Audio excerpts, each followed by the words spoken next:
Mr. Dumitru Alaiba, who is the Minister of Economy and Digital Development, and Madam De Lazar, the Director of the Industry of Wine and Tourism, and of the program Competitiveness and Resilience, Rural Resilience in Moldova, and the founder of Mircești Winery, and also manager of the Association of the Small Producers of Wine. Mr. Alaiba, we would like to invite you here in front with a welcoming word. Yes, Elena, thank you so much. Good morning, first of all. I am very glad to be here with you, Mr. Arkady. Thank you so much for hosting us here.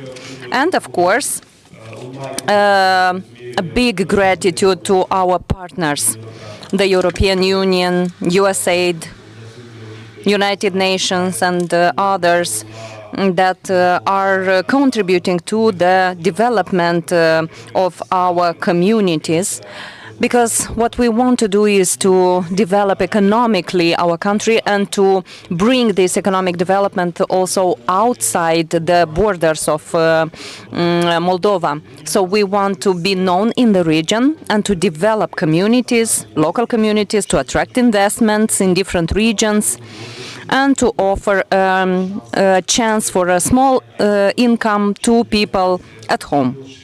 And we see that this is possible, and the place that is hosting us today proves that this is possible. We have a very beautiful country, a country that can make people, can give a lot to the people, can bring happiness to people. We have things to show, we have things to be tasted, we have things to offer, not only to people from the capital, from Chisinau, but also to our foreign guests. We just have to mobilize and to clean a little bit our country. To be honest, I think that's the right word to be used, to clean a little bit. And to develop small islands of beauty all over the country in order to attract as many guests as possible that would bring additional sources of income and with this prosperity in the regions of our country. So we have a lot of opportunities for development because we are building upon something that is our main pride, which is the wine. We have a wine industry that is well developed already, and I think we have to congratulate ourselves for that. We are the big league already. We are a globally known force in the wine industry, and we can actually build upon this base something bigger.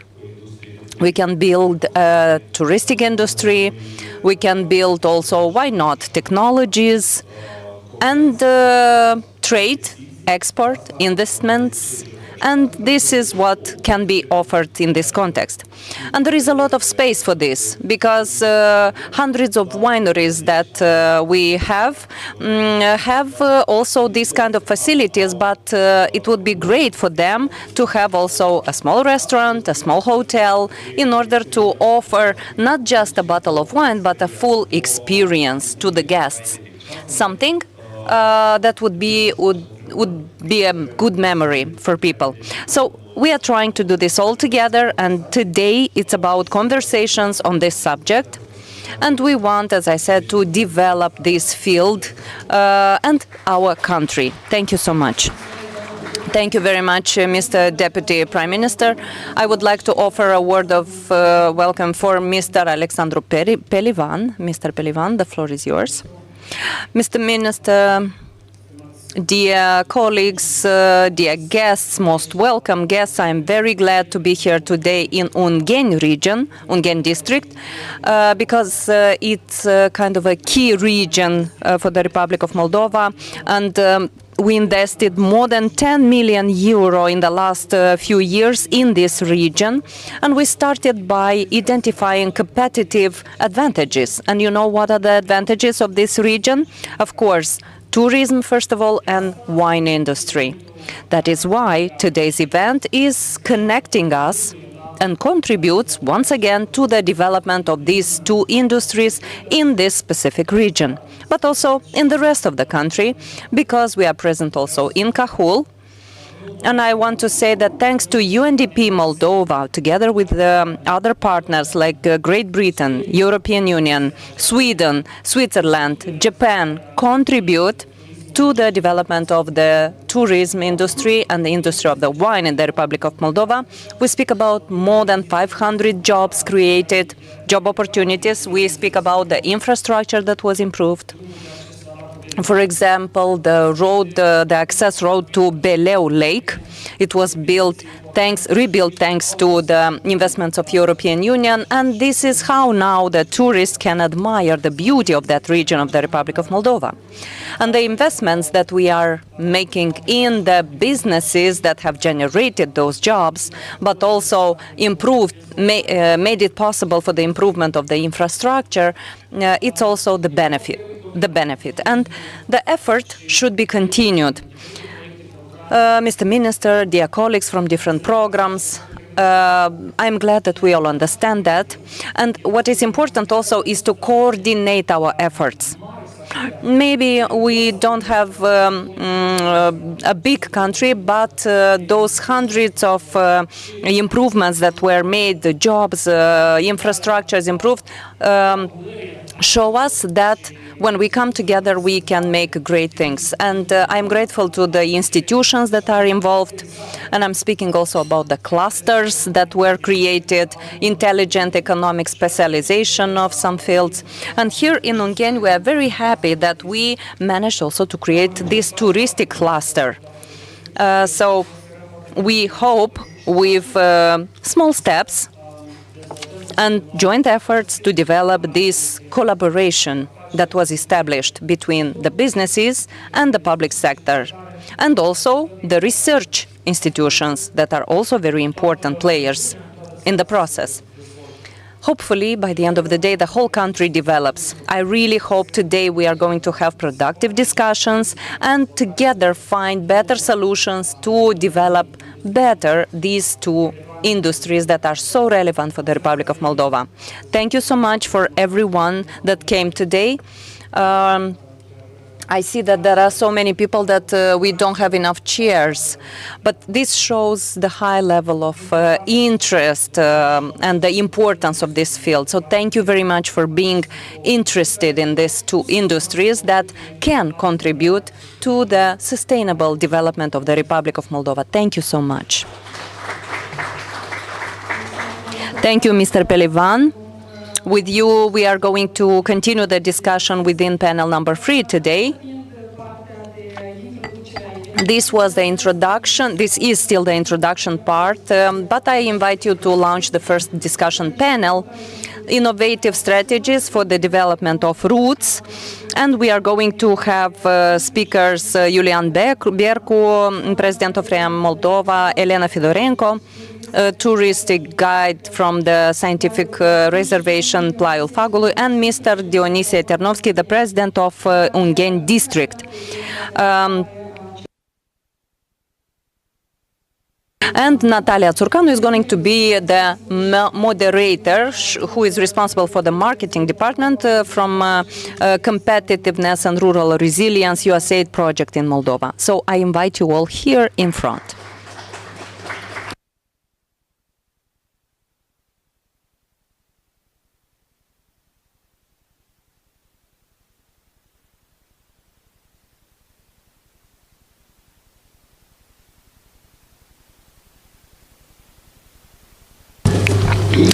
So, hello, I was in Mircești before, but I was not imagining that this amazing location can host so many people at once.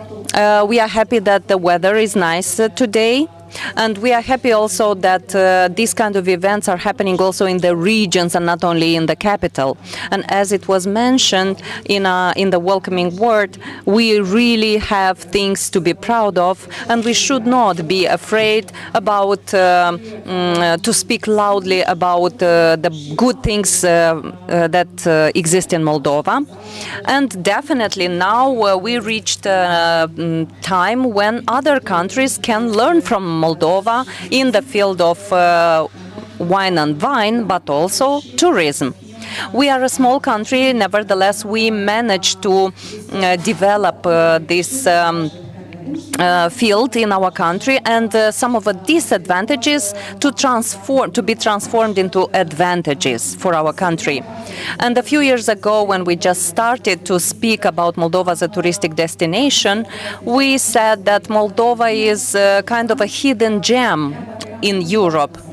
Although we were at the end of the list, the international trends after a few years, they speak about the fact that now more and more tourists are interested in those regions that are not affected by mass tourism. And now we have the big benefit of being one of those countries.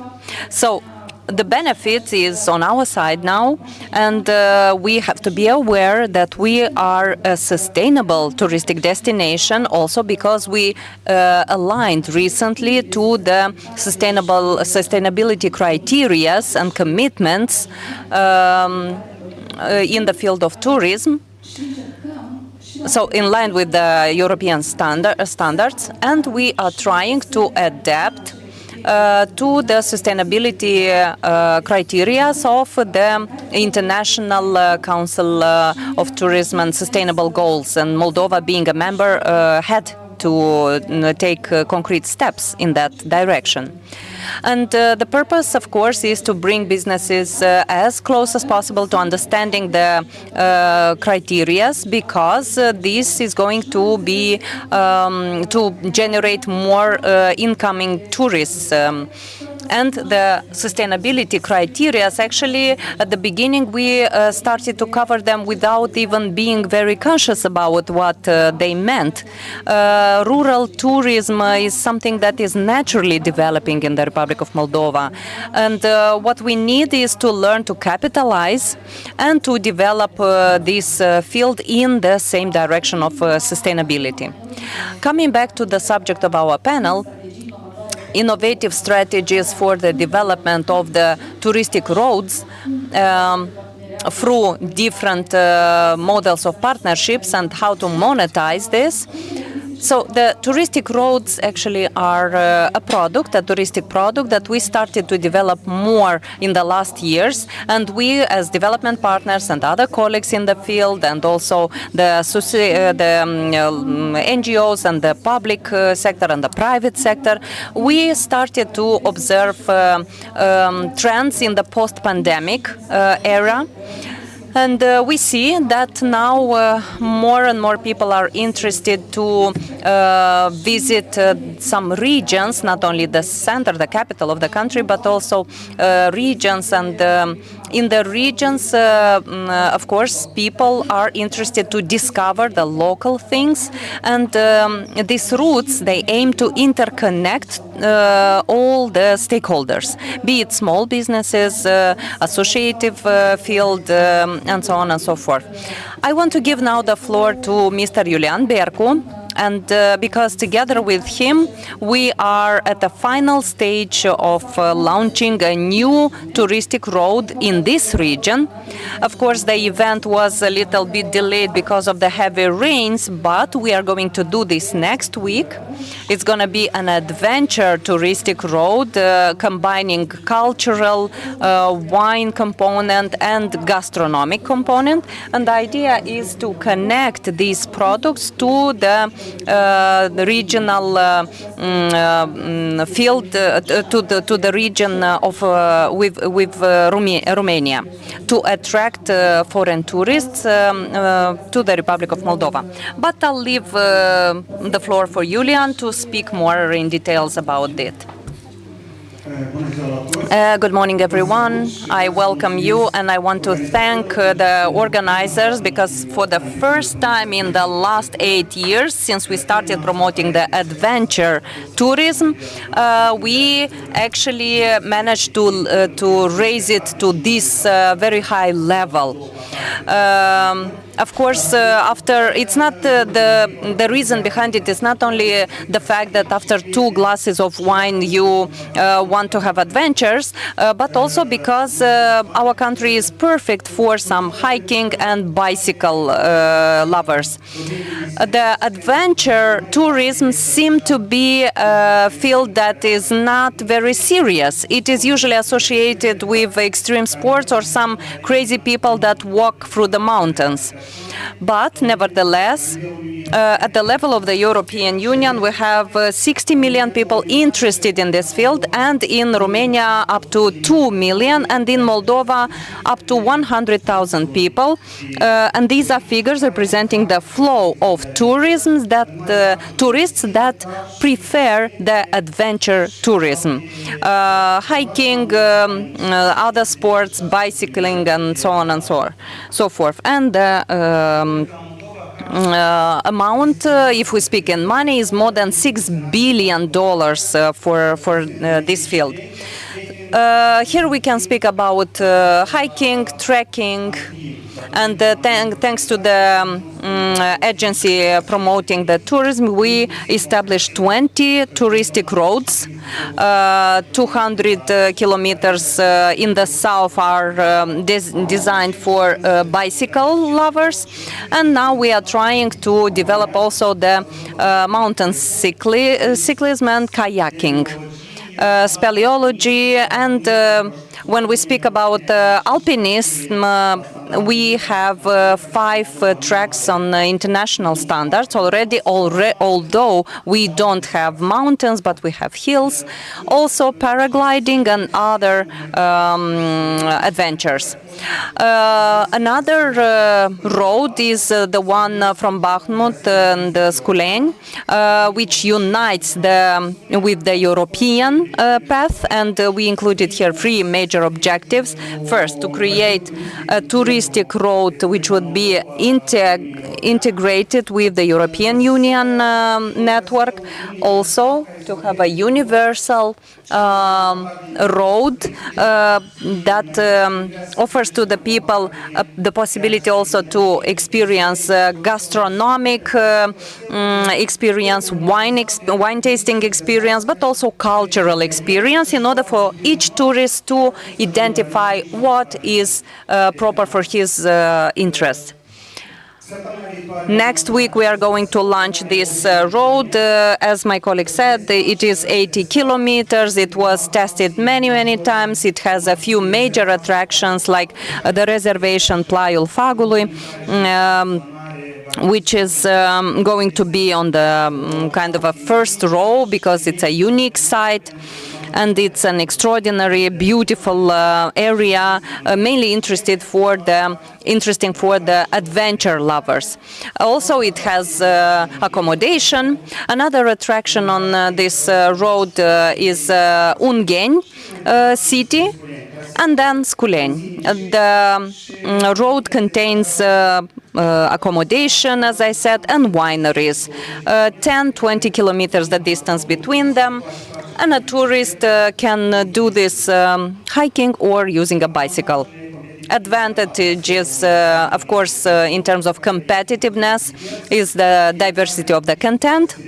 Each tourist can find something for himself, something that he likes. The road is accessible also with the car. You can use the motorbikes or bicycles or even hiking. Also, the 2 cities which are with the higher density of the population here, and it's very close to Romania. That is why also it's interesting from the perspective of the infrastructure and connection.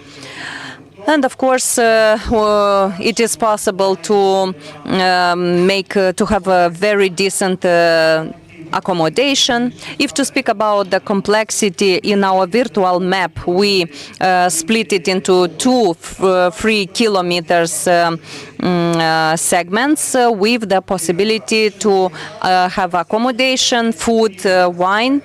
And this is the first road which is part of the European trajectory and constitutes kind of a bridge between those that existed previously and the European ones.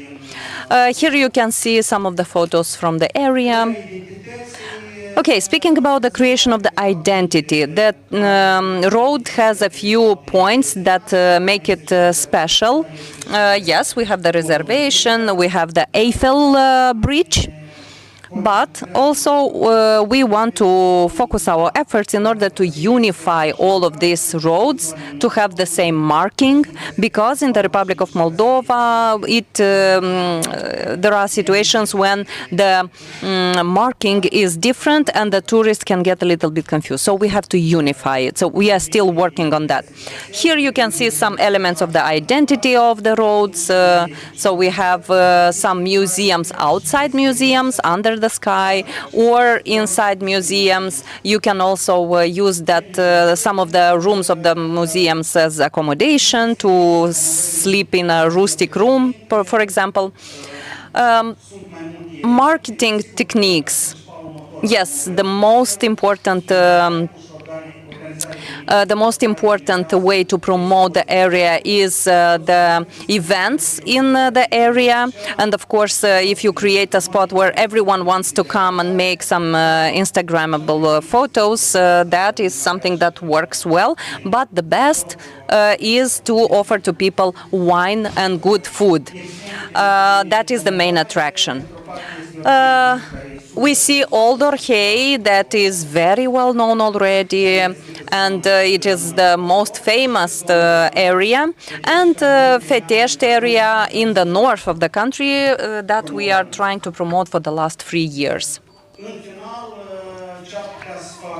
Okay, so now what the state can do as policies in order to develop and contribute to the development of the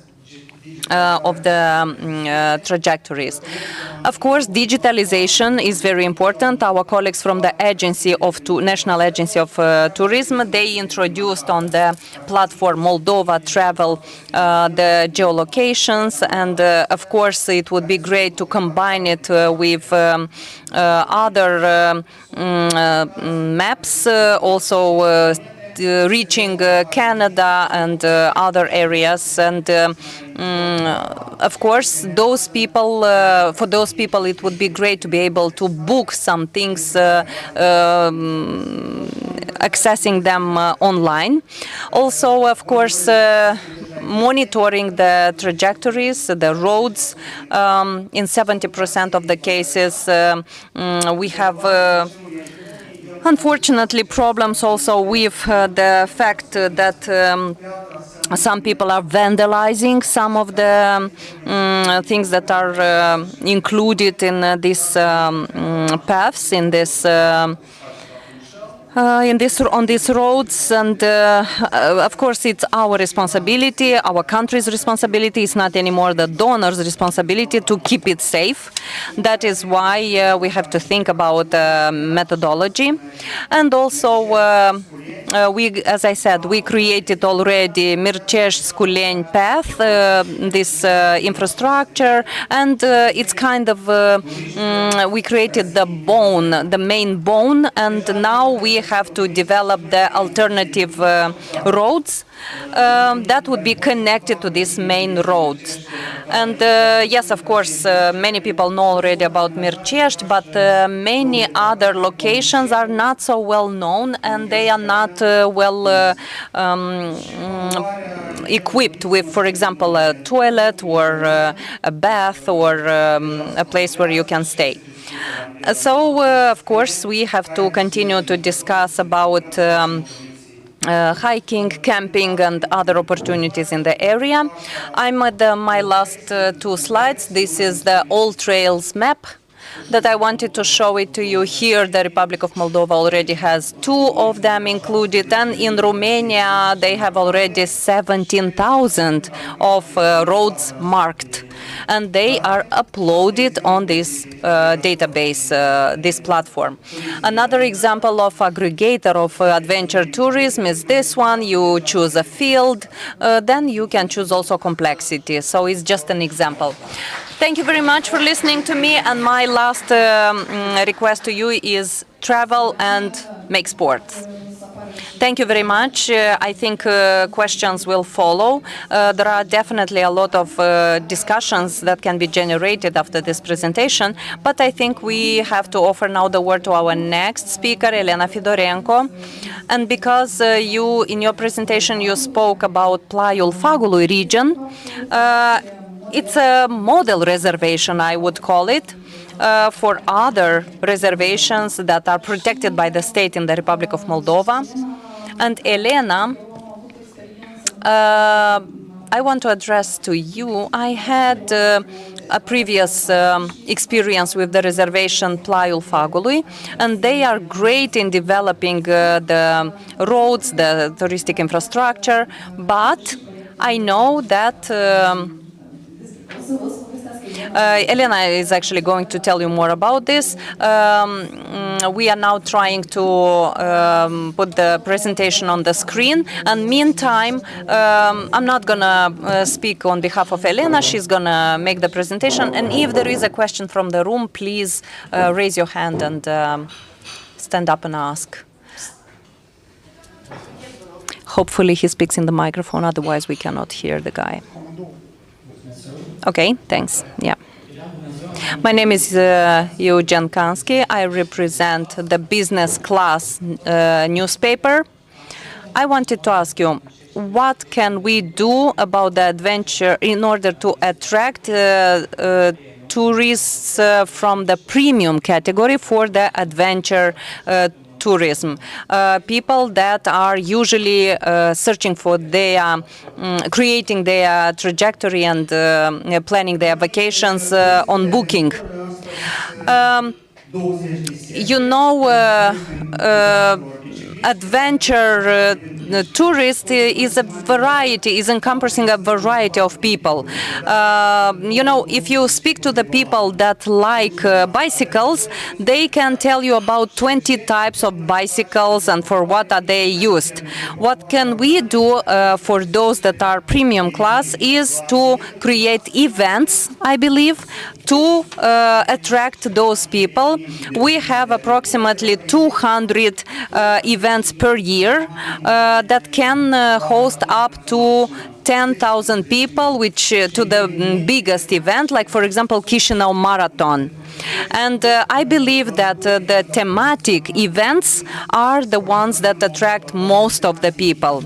And when we tried to promote Moldova as a wine destination, that was our starting point, because these are the most people on the planet, those that like some kind of alcohol. And if we speak about the sport tourism, these are people that are not always drinking alcohol. Later, we are going to expand, and for example, we are going to create festivals for lovers of a certain instrument, like the guitar or whatever. I mean, we have to be creative, and you know what we observed in our experience is that every year at our festivals, more and more foreign people are participating. And for example, this year we even have a Brazilian guy at one of our festivals that found out in internet about what we have. So we have to use different methods of promotion, and you know, when donors pay, it's easy to organize that, but when we have to implement our own budget, sometimes we choose to save that money. I think we have to invest in promoting, and then we will have results. And in the last 8 years, you know, in our events we had people from more than 20 countries. And of course, speaking about the marathon, for example, when you get a medal, if you don't post on Facebook, people don't believe you that you were there. This is the best promotion tool. If you have any question, you can also ask. Hello everyone. I apologize for this technical issue that we had. My name is Elena Fidorenko. I represent the natural reservation Plaiul-Fagului.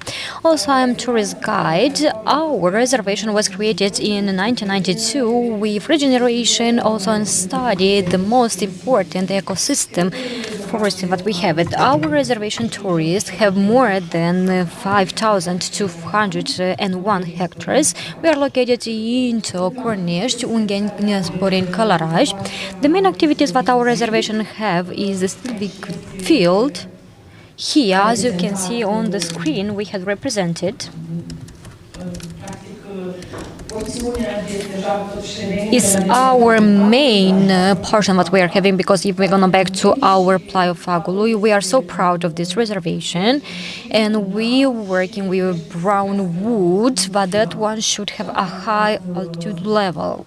This is the most higher portion that we are having, can have more than 405 meters. If we're going to talk about flora and fauna, we are so popular because we have more than 984 different plant species. We have 11 species that they can be here in the Republic of Moldova orchidea flowers. And we have more than 370 different animals that we also have here. As you can see on the screen, we have the wild cats, and also we have another animals that we also can implement it there, and you can see there. Also, the main activities that we're having on the civic domain, we have our ecological part, but our staff that working there, they are so attentive to make sure that they can reestablish and they can have rehabilitation regarding our flora and unit. We also have a lot of persons that are working in this field because they are specialists and they can work and they can study flora, fauna, and they make different researches. Regarding our civic activities that we are having, we have another activity that we should promote the tourism in our reservation. As you can see here, we have our touristic path that we made it in 2015. That one have 2.5 kilometers. We have 6 points where we can stop and analyze something, and we can go there together. And that tour can be more than 2 and 3 hours. If we're going to talk about the development partner for this reservation, in 2015 we had the renowned council from the Ungheni. They bring to us a very important investor from the Poland, Roma Carapusha. From 2015 till 2020, in our reservation, we had more than 5 million of lei. We had opportunity to build that touristic area that you can see on the screen. We had a capacity of 9 persons. In the left side, you can see there we have informational center and ecological education. We also had for study research on Poland, where we learn the best practice, how we can be more development in that field, and also how we can teach to another one what they can do in that field. Also, regarding our activities, we had our educational hours. We had different competition, what can be national competition, starting here in our houses. So we have 15 villages where they participated. We have children where they participated. They had this competition, and after that, they had the opportunity to go in the Domnasca forest. So Mrs. Silvia gave these awards for the children and give them opportunity to participate in that competition. As I mentioned regarding the activities, we had the opportunity to do different kind of activities, like educational one, like the Day of the Forest, and we motivate the children to come and visit us. Also, I would like to mention here one development partner that we have it. For the next one, Rominskaya Pusha, where we had the opportunity to implement there the project of beans. As you can see here, we bought here 100 of beans yard, and we had opportunity to open and to buy that equipment, how we can work with the honey. Regarding our reservation, we have different fests, but we had opportunity to celebrate them in every year, and at the final of the May we celebrated, and all the person that they wanted to participate or to come to analyze our fest, they can come and they can visit. Also, if we're going to talk about our Center of the Information and Ecological Education, we have 6 rooms where the person can come, they can rest there, so they can stay there because it's like an accommodation for them. Right now, recently, starting with 2023, we are part of touristic part Movila Meguri, where we had opportunity to buy two tourist houses, and there we are doing different kind of activity. Also, we had opportunity to win to bicycle, and also we had opportunity to win different equipment that can give us opportunity to work with the honey. Also, what we would like to develop in the future, we would like to implement here a huge importance for the flora and fauna. We would like to promote ecological part also for the teenagers and for the another person. Also, we would like to increase our production regarding the ecological reservation. Also, we would like to implement here the consolidation and development partners.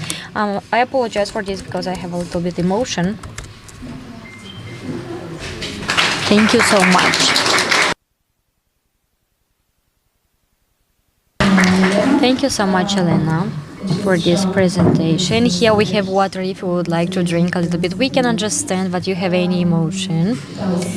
And yes, we had the opportunity to continue it with Mr. Dionise Ternovsky. I'm sorry if I didn't pronounce it as well as is needed. This is the president from the Hungarian. I would like to invite you here, and after this we'll have a short discussion.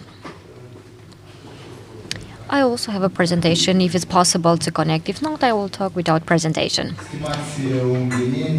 Dear person from the Hungarian, dear guest, welcome in the Hungarian. We are the biggest, if we're gonna talk about the statistic, we are the biggest rain from the whole country.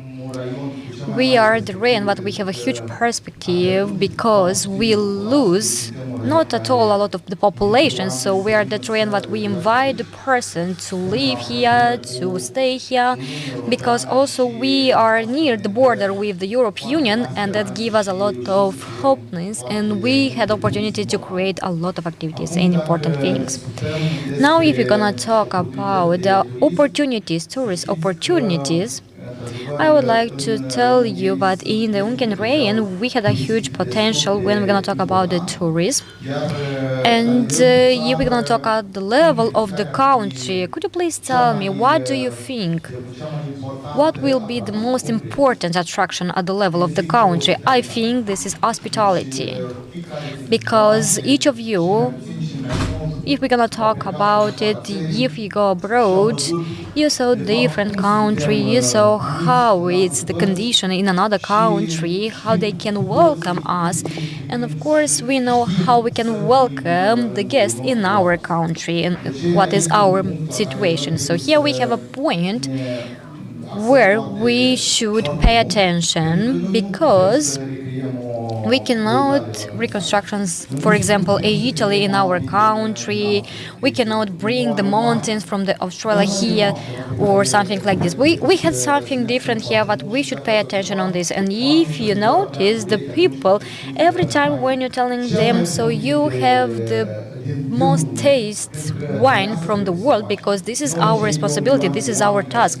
We are 2 million of people that were present here in our country, and when we had opportunity to trip in different country, every time when someone coming in our country, we are proud of this because we have the most taste wine in our country. We had a lot of fruits, and we are the biggest exporters when we're gonna talk about plums or something like this. Believe me, that attract and the people every time thinking what can exist in our country, and we had a lot of opportunities to create that small businesses when we're gonna talk about agro, for example, tourist agro or something like this, because the people can come, can taste on the night, for example, from our traditional food, for example, our galushka, or can eat a pea, also our traditional food. So I hope that we are going on that, and I listened everything when we're gonna talk about that adventure tours, because like an idea, this is a wonderful one. We can create like a trend in our country together with the wine, with fruits and pea. And we should going on this way because it's an important one. If we're going to talk about our own generation, we have also one reservation, but till the end, if we're going to talk about the word reservation, it's a problem. It's a huge challenges when we're going to talk about the tourists. We like at our state level, we should solve because we cannot develop ourselves in that part. Our reservation, Playa Fagul, but it's like visit part. We have 6 hectares there. This is like, if we're gonna talk about that number, to make sure what we can develop and to create different structure. Because for me, we had a huge example, important example from the Orhei. We should just delete that name reservation because if we have here present person from different part of the businesses where the public authorities they know, but you cannot construct something underground for the reservation. You cannot, for example, cut the trees or something like this. We have any kind of areas where they are secure, and we cannot do it.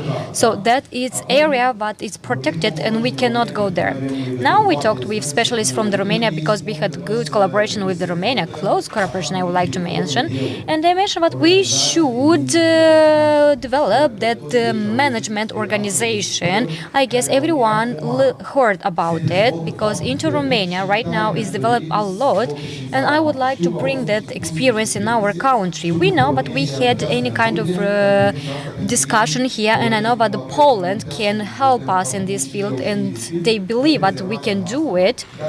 But with this kind of organization, we can do it, and this is our main opportunity to develop our tourism in our country.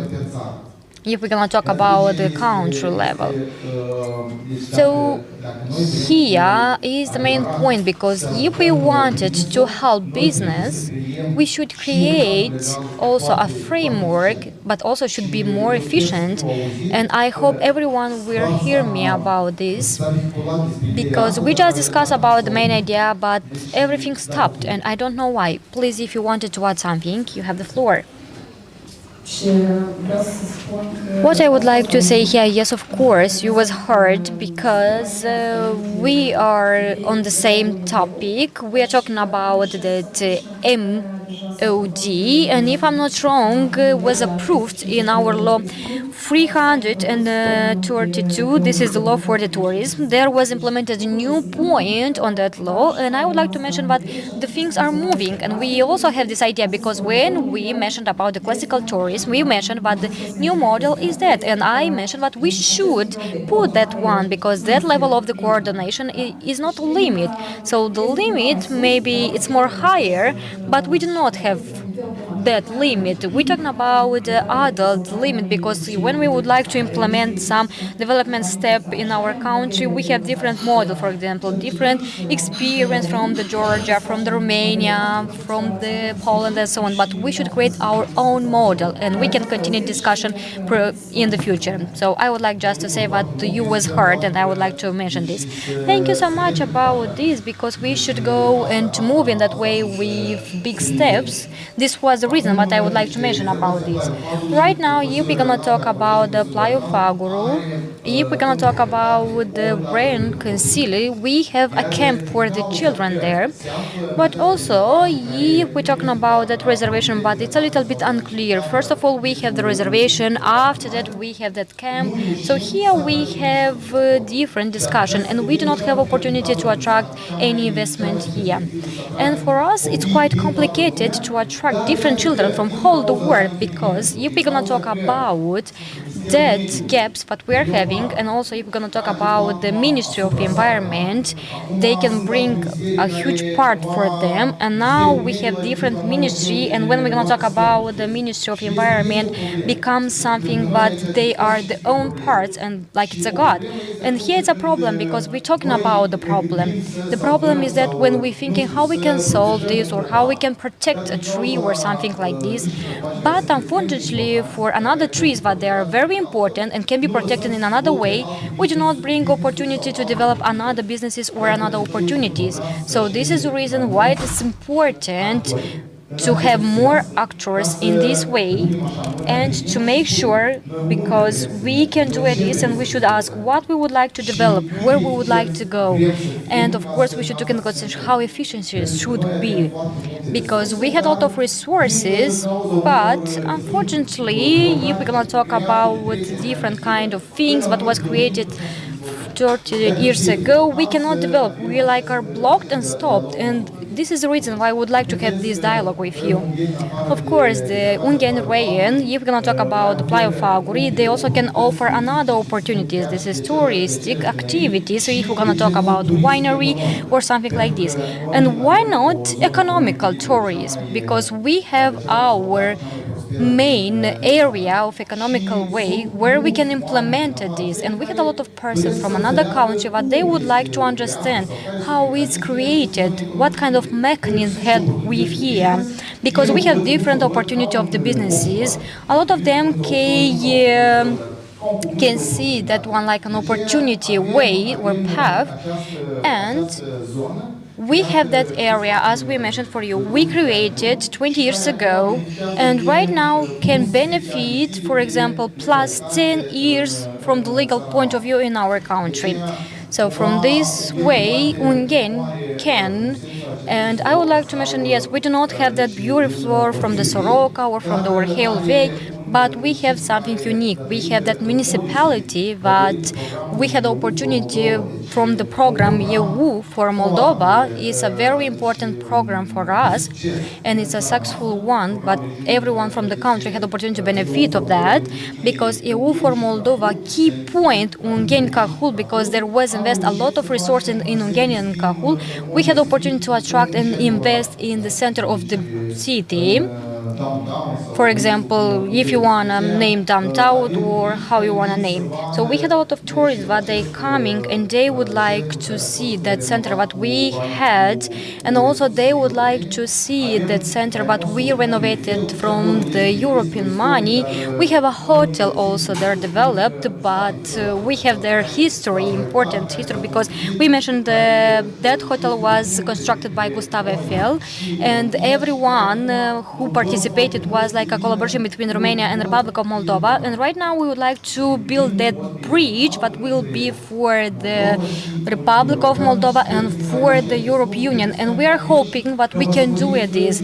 And also we think that that one will give us opportunity to have a crowded flow of tourism. For example, Romania and Moldova, and not just this country, we can have another country, because we have one airport. The second one in Romania is located in Iași, and this is like 7 kilometers from Ungen. And the next bridge that we will build, because we will have one bridge, Ungen, we will have the opportunity to be nearest from Romanian country.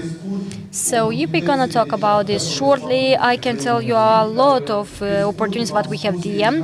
Just shortly, I would like to mention the opportunities that can be developed in our city. Of course, we would like to be more efficiency from the economical point of view, because if our economy is developed, our tourism also can be developed. And of course, it's important to have that close collaboration with the government and to make sure that we can develop ourselves, and there when we can see that we have a huge potential. Thank you so much for your opportunity, for your attention.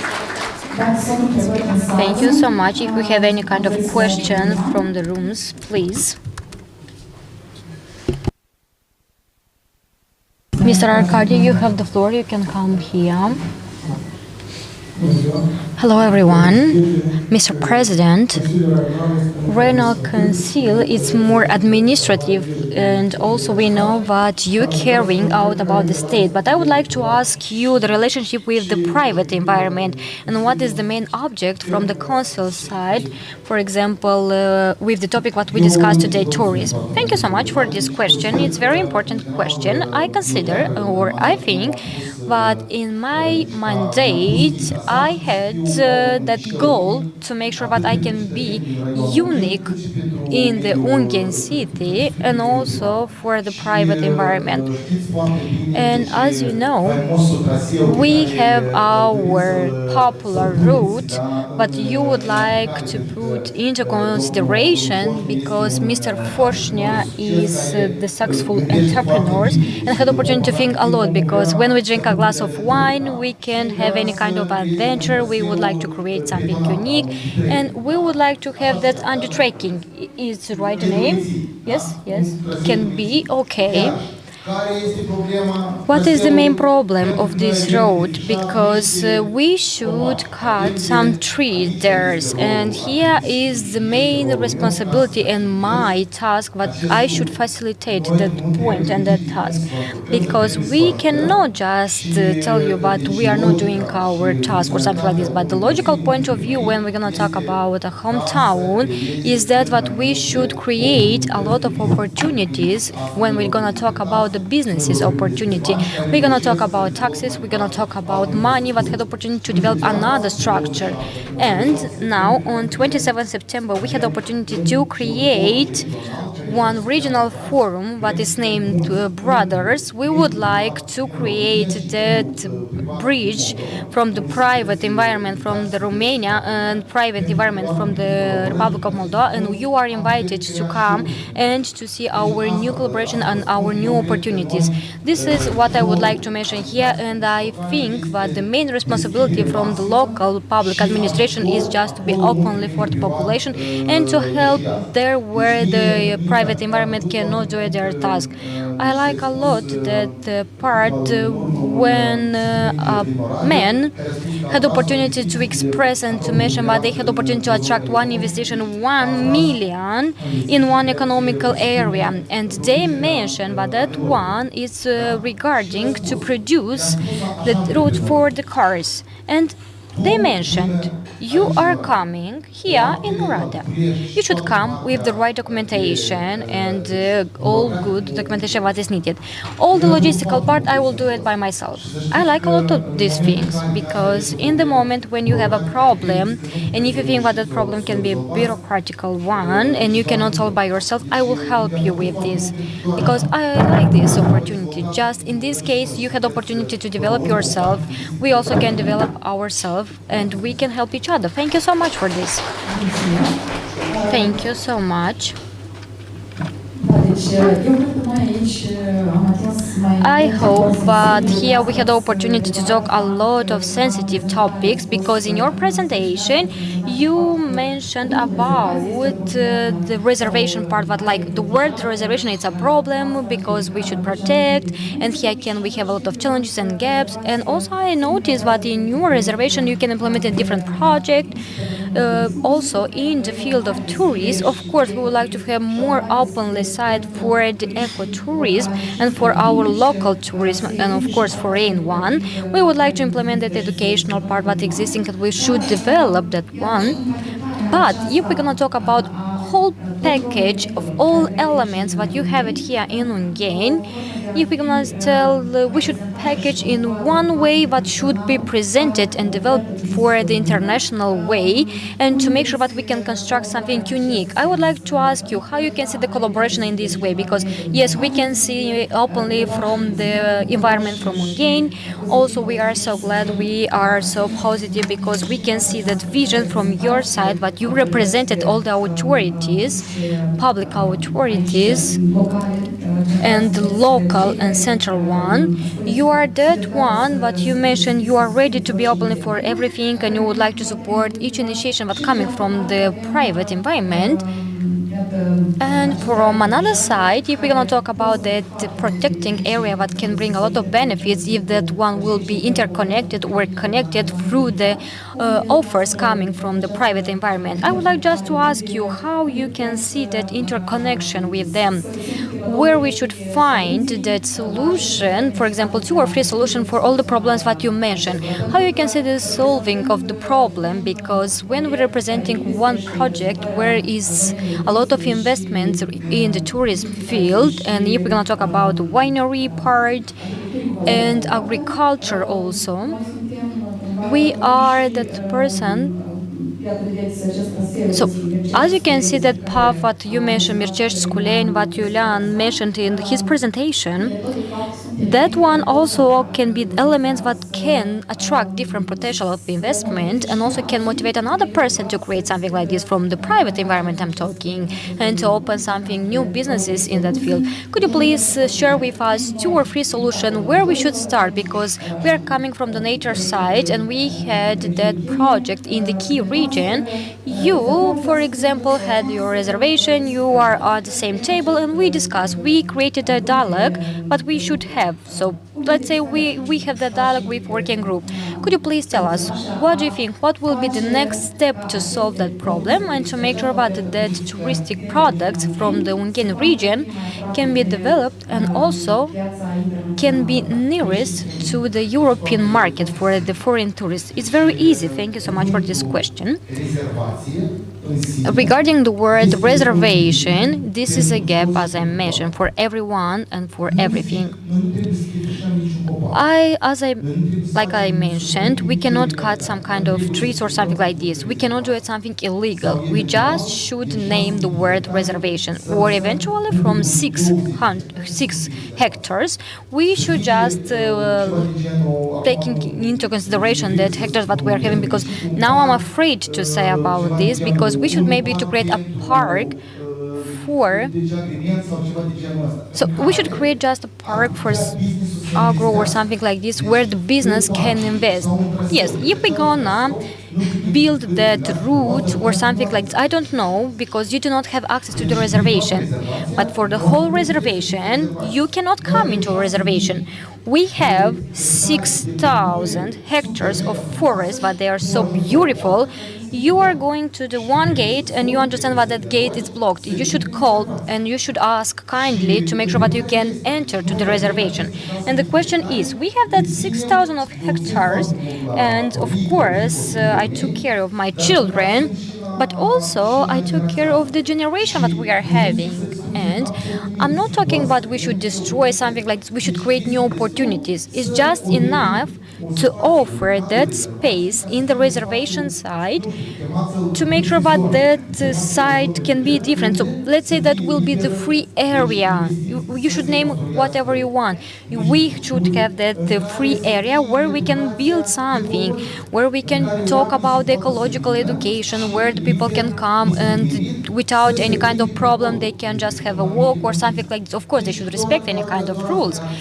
This is everything what I would like to mention here. But when we're gonna talk about a bureaucratical level, we have a problem because we do not have the right of the water. Because if we're gonna talk about the water, we cannot construct or build into a reservation. If you wanted to have water, you should build, for example, wells outside of the reservation, because that one have status of the reservation, and you cannot construct something like this. This is practical element, but we should take into consideration how from the first step we have a gap. So this is everything what we would like to mention here. We should have openly from the Ministry of Environment, because here it's related more to the Ministry of Environment. They should mention from 6,000 of hectares, we identified that hectares, but we think it's okay just to put and to make a free area, and that one will not have the status of the reservation. They will have another status, like special one, and will give you opportunity to develop tourism. That's it. It's just one simple solution, but we had opportunity to do it while a time into Orhei area. We have that example, and you know that in Orhei we had a lot of businesses that they were developed with good results. They have restaurants, they have hotels where they can just to eat something, they can drink a glass of wine, and they just can walk into the forest. From my point of view, this is very simple. What we needed to do, we should just have that openly, and we should start this thing, because I'm going to their doors, I'm wanted to discuss with them, but till 10 years I cannot have this opportunity to open something or something like this. Yes, as you mentioned, that reservation is something unique, and we have 5,500 of hectares, and everything is security. If you want to go in that reservation, you should call and you should ask, because during the half an hour when you enter in Bakhmut and when you are going from the Redin, if you do not call, they just announce the service cars and they coordinated things. You cannot just go in that reservation without permission. You should have the main purpose and you should inform them why you would like to go there.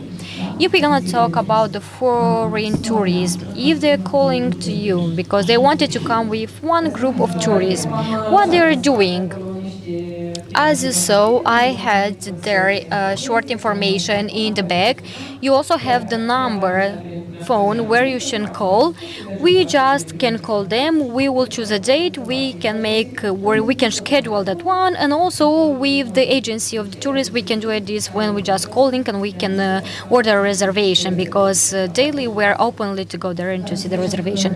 And as we understand that investments can be doing in the reservation in that institution where the reservation is existing, and we are not going about the business or private businesses. And here we are losing all the opportunities because we are a state institution. Everything what it's doing inside of the reservation coming from the tourist side or something like this. We paid the salary for our staff by ourselves, and the investigation what we had, because this was the question, investigation what we had there can do it just the institution. So we are not talking about private investigation here. Yes, here in collaboration what we had in 2015-2022, we had an investigation from the Poland. Now from the program EU for Moldova, we had the opportunity also to invest in the project, and this is everything, but we had investment from the ecotourism field. So as we understand, you can lose different opportunities for the business to develop that businesses from that field. And we understand that we should protect them, but doesn't mean that another opportunities or another businesses cannot be developed near this reservation, or cannot be openly also there where is the reservation. Maybe it's very important to take into consideration the infrastructure what we are having here, and also to take into consideration the unique part of that reservation, because this is one moment. But in the future we can continue to find any kind of solution, how we can solve that problem, how we can make sure that that reservation, Playofagului, can receive any kind of investment or another resources but the region again had opportunity to offer, if we're going to talk about the public of the Republic of Moldova or the foreign public. Another question, if we have it here, to make sure that we can close that panel, we have one guy there, so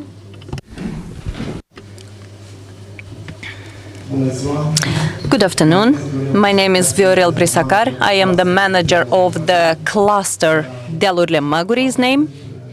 I listened very carefully to Mr. Tenovsky's speech. I am very glad to know you and to hear about this. We are created a year and a half. We are still young.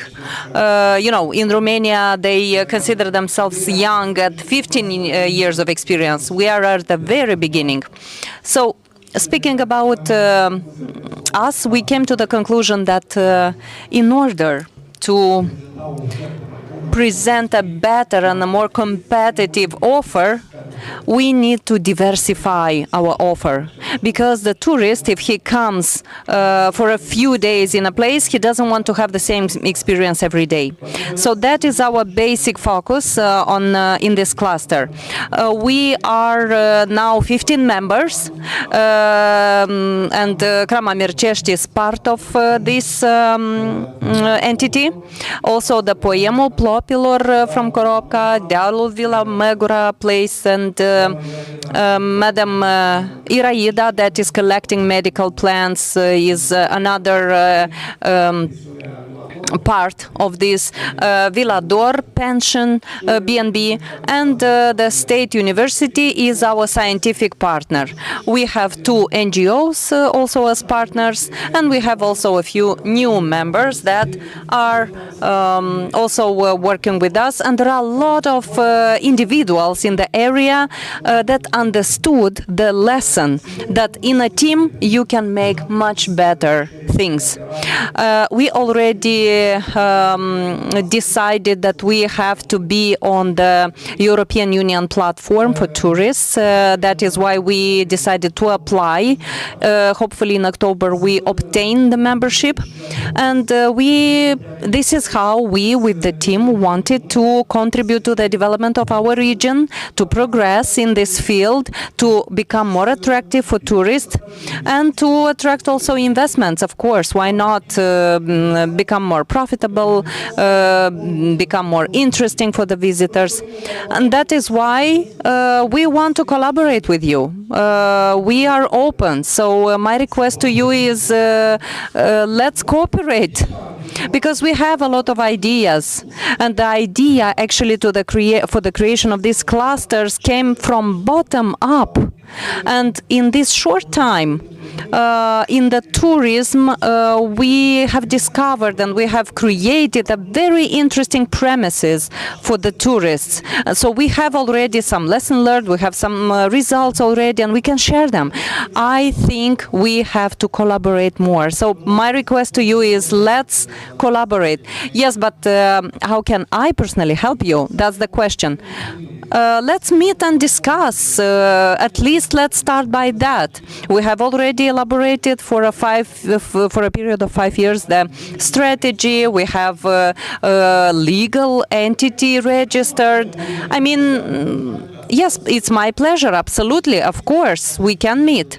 And you are mentioning about bottom-up approach. It's absolutely normal. This is how it has to be. It's not always bottom. The state cannot do everything. Oftentimes, the private sector comes to the government and says, hey, this is what you have to do. Because they are from the field. They know how to do things. I fully agree with you. You have ideas, and of course I know that you have this entity, but I've never been invited and I've never been approached by any of your members. Now you are here, now we talk about this, so we are open. If you need a lobby, if you need any other kind of support from our side, yes, we are here to support you. You know, oftentimes the state, and when I say the state, yes, it's every one of us, but I'm speaking about the leadership, yes? I am also a part of the leadership, but I am just a piece of a puzzle, and sometimes just a piece of a puzzle cannot see the whole complexity of the full picture. So many people from the top, they don't know about the specifics of your area, about the concrete issues that you are facing in Playul-Fagului region.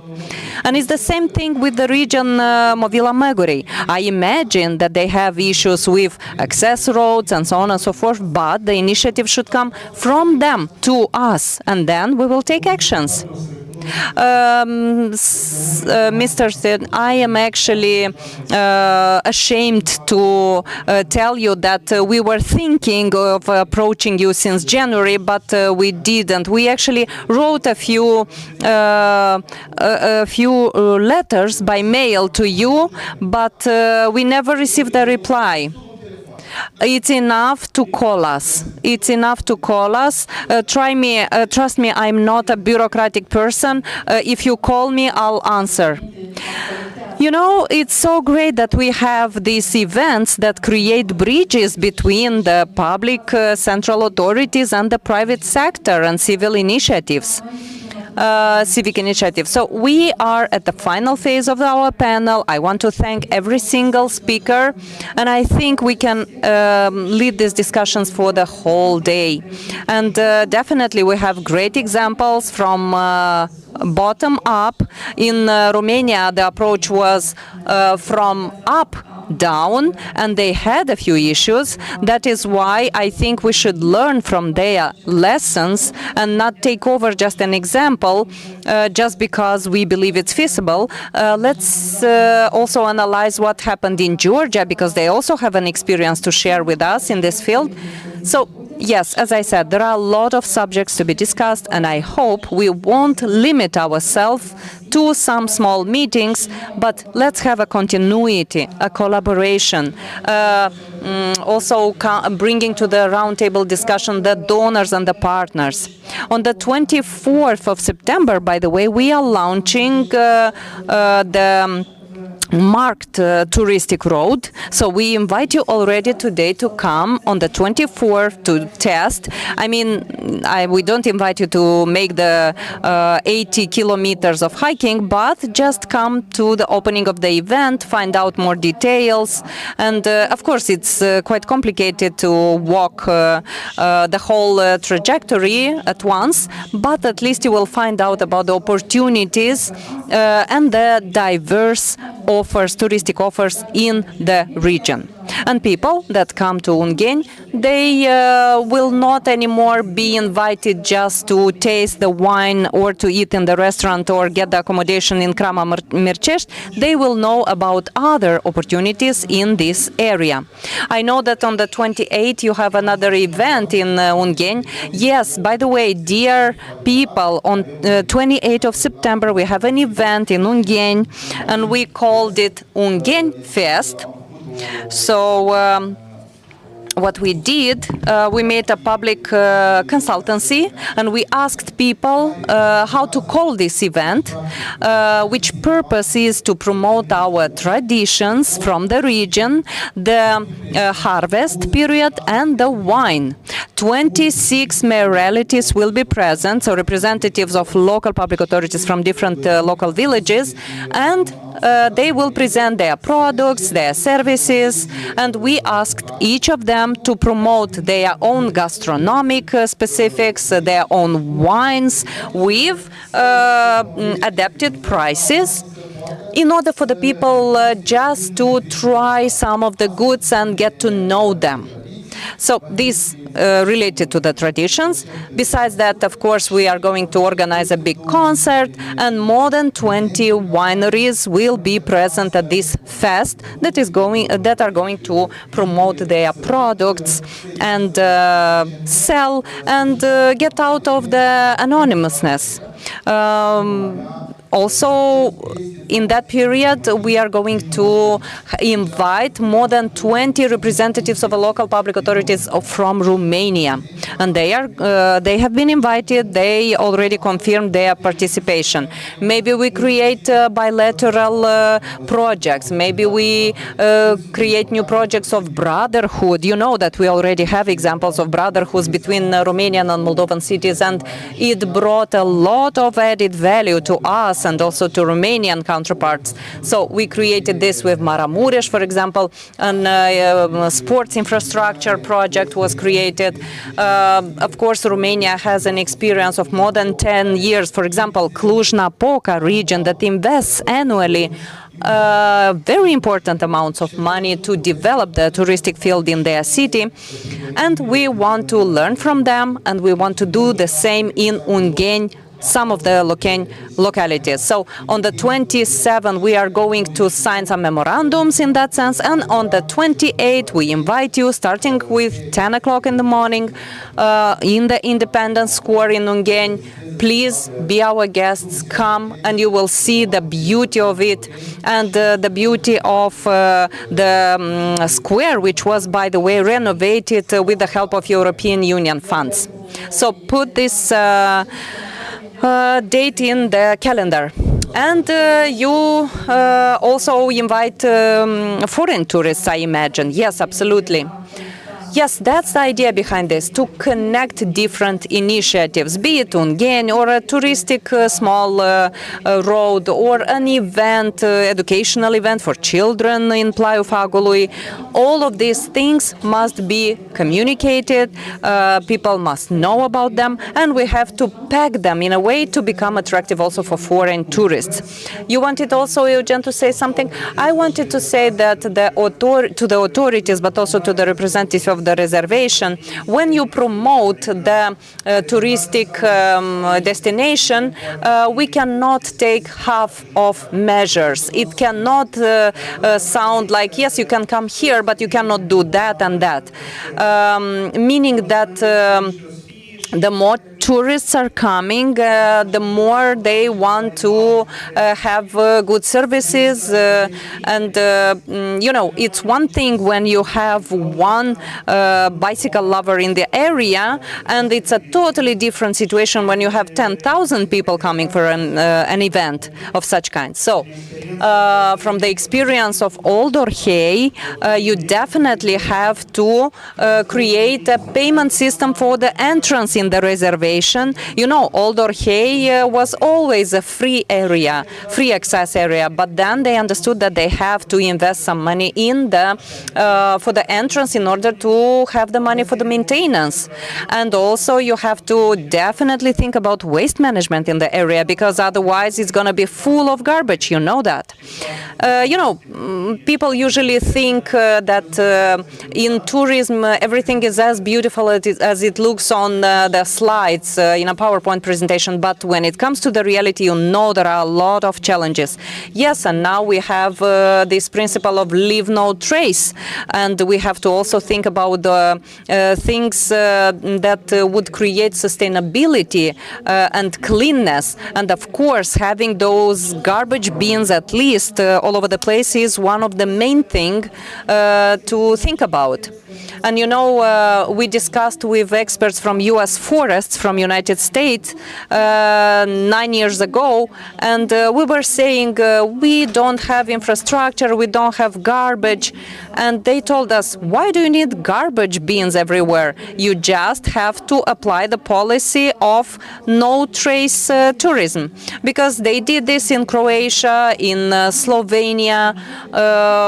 It's well arranged, and the garbage bin it's only at the entrance, somewhere in the middle, and at the exit. You have to educate people. Okay, so let's try to look at things from another angle. Thank you very much for this discussion. Hopefully it was useful also for those that are watching us online. Again, we are very happy to see so many faces here and also people online watching us. Hopefully we can take some insights today at this event and learn some lessons. Thank you so much. Mulțumesc. Okay, thank you to the speakers. Thank you, Natalia.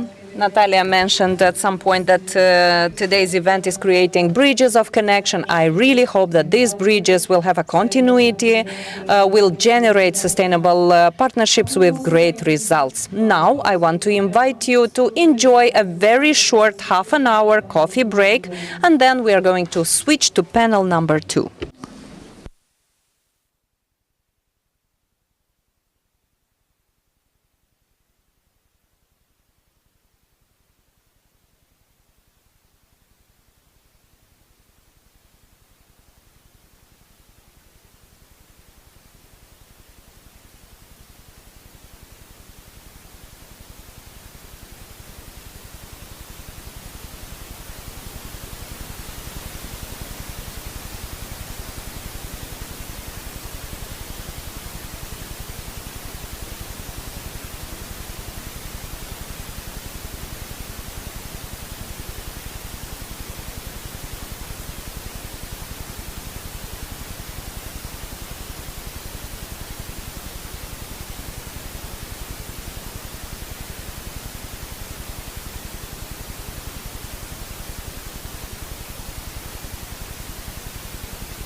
Stimați participanți, vă rog să luați loc ca să trecem. Dear ladies and gentlemen, please take your seat because we are going to the next panel.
Dacă So, if everyone is here, we propose to start with the second panel. And please, the rest participants will come here. So, for the official part, Forum Business 2024, from the first day, we specify at one moment from one study that we identify from finance trends, but the wine and tourism can represent the international perception, two from the most important characteristics that we should have it for the Republic of Moldova. And of course, we would like to mention that yes, the two sectors is not representing just two industry of activities. They are component part of our identity, our cultural identity and national one. About this, we're gonna talk today and about our tendencies regarding the wine drinking, how the technology can improve and reflect the wine, how the technology can show us the wineries, and we invite you to discuss in the second panel. We're gonna talk about the wine industry in the Republic of Moldova. That is one industry that is wonderful for tourism. And now we will invite here our speakers of these panels. We have Alexei Mocanu, but this is the main specialist regarding the wine B2B into Europe. Angela Căpățână, is wine industry and marketing manager from the project USAID Moldova Competitive and Rural Resilience. Arcadia Forșnea, is president Association of Small Wine Producers. And this panel, will be moderated by Diana Lazar, that is director in the industry of wineries, the same project of the USA Competitiveness and Rural Resilience. Thank you so much. Thank you so much for this. We are greetings you. Of course, we are organized totally here in these panels regarding the wine industry because we're gonna start, and we start with emotion, with partnership, and so on. And the second one is about wine industry, where we can talk about the proof of concept, that is a proof and an example how we can do it and how the results can make happiest people for another sector, of course. We will have the opportunity to discuss with our colleagues from this panel because we had the opportunity to discuss a lot of time when we are working hand by hand daily and a lot of years about how the wine industry can show another sectors and not just the tourist sector. But let's start to reflect together about this sector. But we discussed from the first day, from the Deputy Alaiba, because the wine took us together to be international one. And now we are thinking, and of course we giving our opinion, what is about the winery industry. We're gonna talk about something agro, because at the first look we have this thought, but maybe this is a sector that can be interconnected with the tourists, with different services. And here of course you will mention yes, because we're going to talk about the hospitality, and yes, we understand that this is agro-food and this is our heritage, but also maybe can be that the sector when we're going to talk about the creativity, because if we're going to look, the wine industry was the first sector, economical one from the Republic of Moldova, that had the opportunity to develop like a country brand, because Moldovan wine is a legend for us, and on this they had the opportunity to go through the Republic of Moldova and through the international country with a lot of talents. And in the future we can analyze how beautiful are that campaign regarding our wines, regarding our wine fest, but also maybe we have that sector that can be interconnected with our innovational technologies.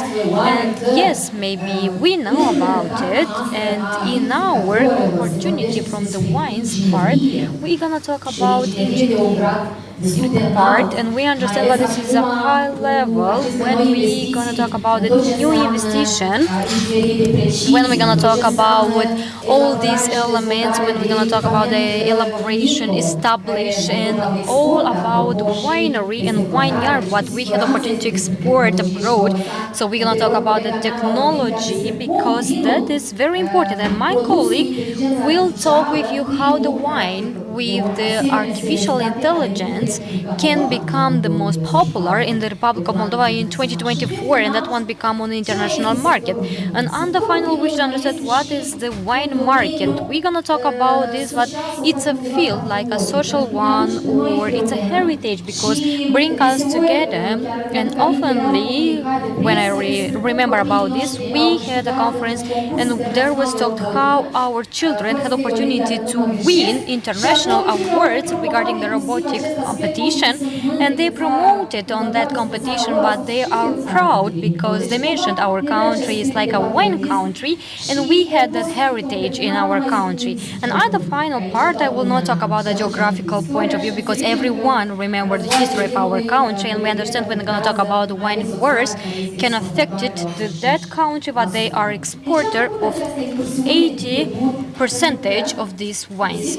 So we just make this short introduction because we would like, because when we are strategical partners of this industry more than 15 years, and we are together in all this revolution what we have here in the Republic of Moldova, we would like that this kind of investigation and this kind of transformers can have this domino effect for another sector. And the first one where we put the main accent was the tourism sector, because USAID through their program had the opportunity to work in the tourism field when that one wasn't popular in our economical map, and we're gonna talk about the 2012 years. And from that part, from that year, we saw and we noticed a lot of development in the wine industry. And the reason that we are here, Crama Mirceș, today, we had this example that can be very similar, like how someone that was abroad had opportunity to study there, bring here the expertise, experience, and also explain us how that one can be implemented in a huge investigation or in very huge institution, come here in the Republic of Moldova and try to show us how they can do it, how we can increase our number of the businesses and how we can grow here in the Republic of Moldova. This is the reason why I would like to discuss here with my colleagues. And also, I don't give you a lot of details because I will give that opportunity to my colleague because they wanted to complete with this. But I would like to mention till this moment, if we're gonna talk about the wine industry, and we know that one contribute with 92 million of the dollars for the economical circuit of our country. Unfortunately, if we're gonna talk about it, and if we can count how tourism, and we're gonna talk about the wine tourism, we have a gap, and we have, for example, a area, and we're gonna talk about that one because we're gonna talk about 87 million of dollars, and this is a huge amount. How this is a lot of money, and if we're gonna talk about the USA, we're gonna talk about a huge percentage from the wine industry, and when we can analyze the numbers in the business. So let's discuss about these details, and I'm gonna start with Alexei Mocanu, that had a huge experience in the wine industry because he worked in different field, and right now he is our colleague, and he is working in the partnership with the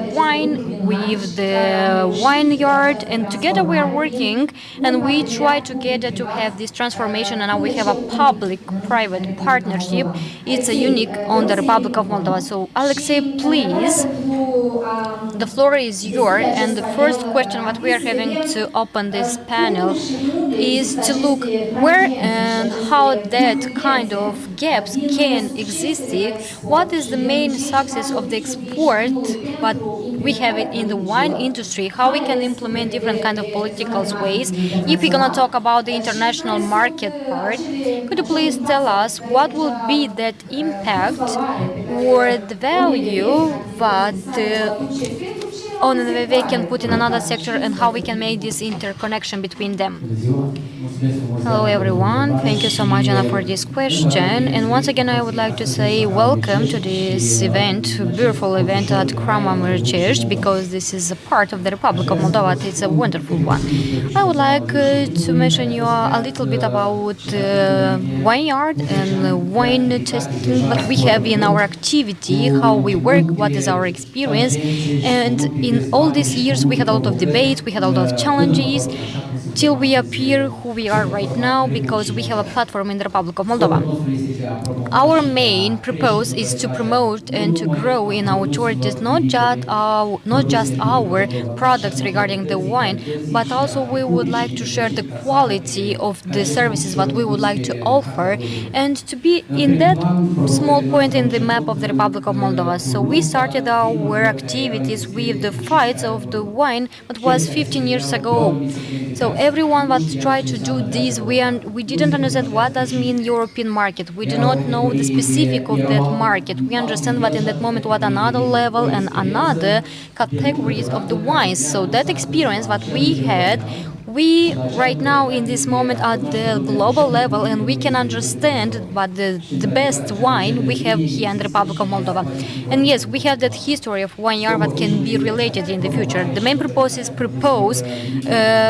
what we are having is promote all our products and of course to put a main accent to the quality what we can offer. So we had a lot of vineyard, but we can make different, for example, experience with them. We have more than 300 of units, and we have economical agents but they are registered in our database, starting with the vineyard and finished with huge producers. And of course we can have the small wineries that they can create or they can do the wines.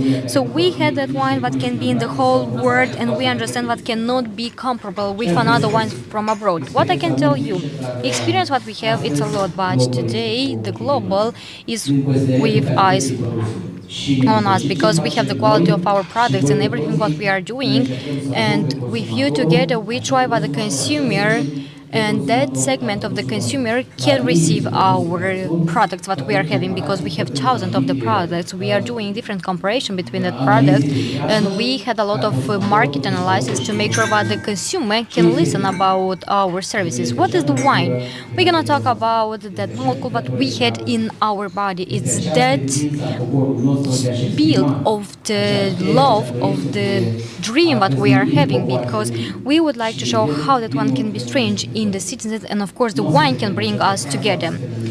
I will finish with this sentence in the future, because if we're going to talk about the sector what we are having, I would like to ask what happened regarding the wines, because the wine had opportunity to create that umbrella wine of Moldova. From all wine that we had in the Republic of Moldova, and our country had opportunity to be so we had opportunity to be in the national, for example, competition, and also we had exhibition, international exhibition. For example, a lot of country where we were and where we participated, and our producer had a lot of experience regarding, and of course that was a long-term experience where we had opportunity to learn new, to improve our skills, and to make sure that we can be and we can become unique. Regarding our sector, regarding our resistance, we had opportunity to be what we are today. What I can say about the consumer? So tendency of the consumer that is different, because if we're going to talk about 15 years ago was totally different, but today the consumer can drink differently. They try to taste the wine and they try to choose the best one what is good. So we're going to talk about the sparkling wine that we had in the Republic of Moldova, and not just about the Republic of Moldova because we had the Romanian market, but they also oftenly choose that sparkling wines.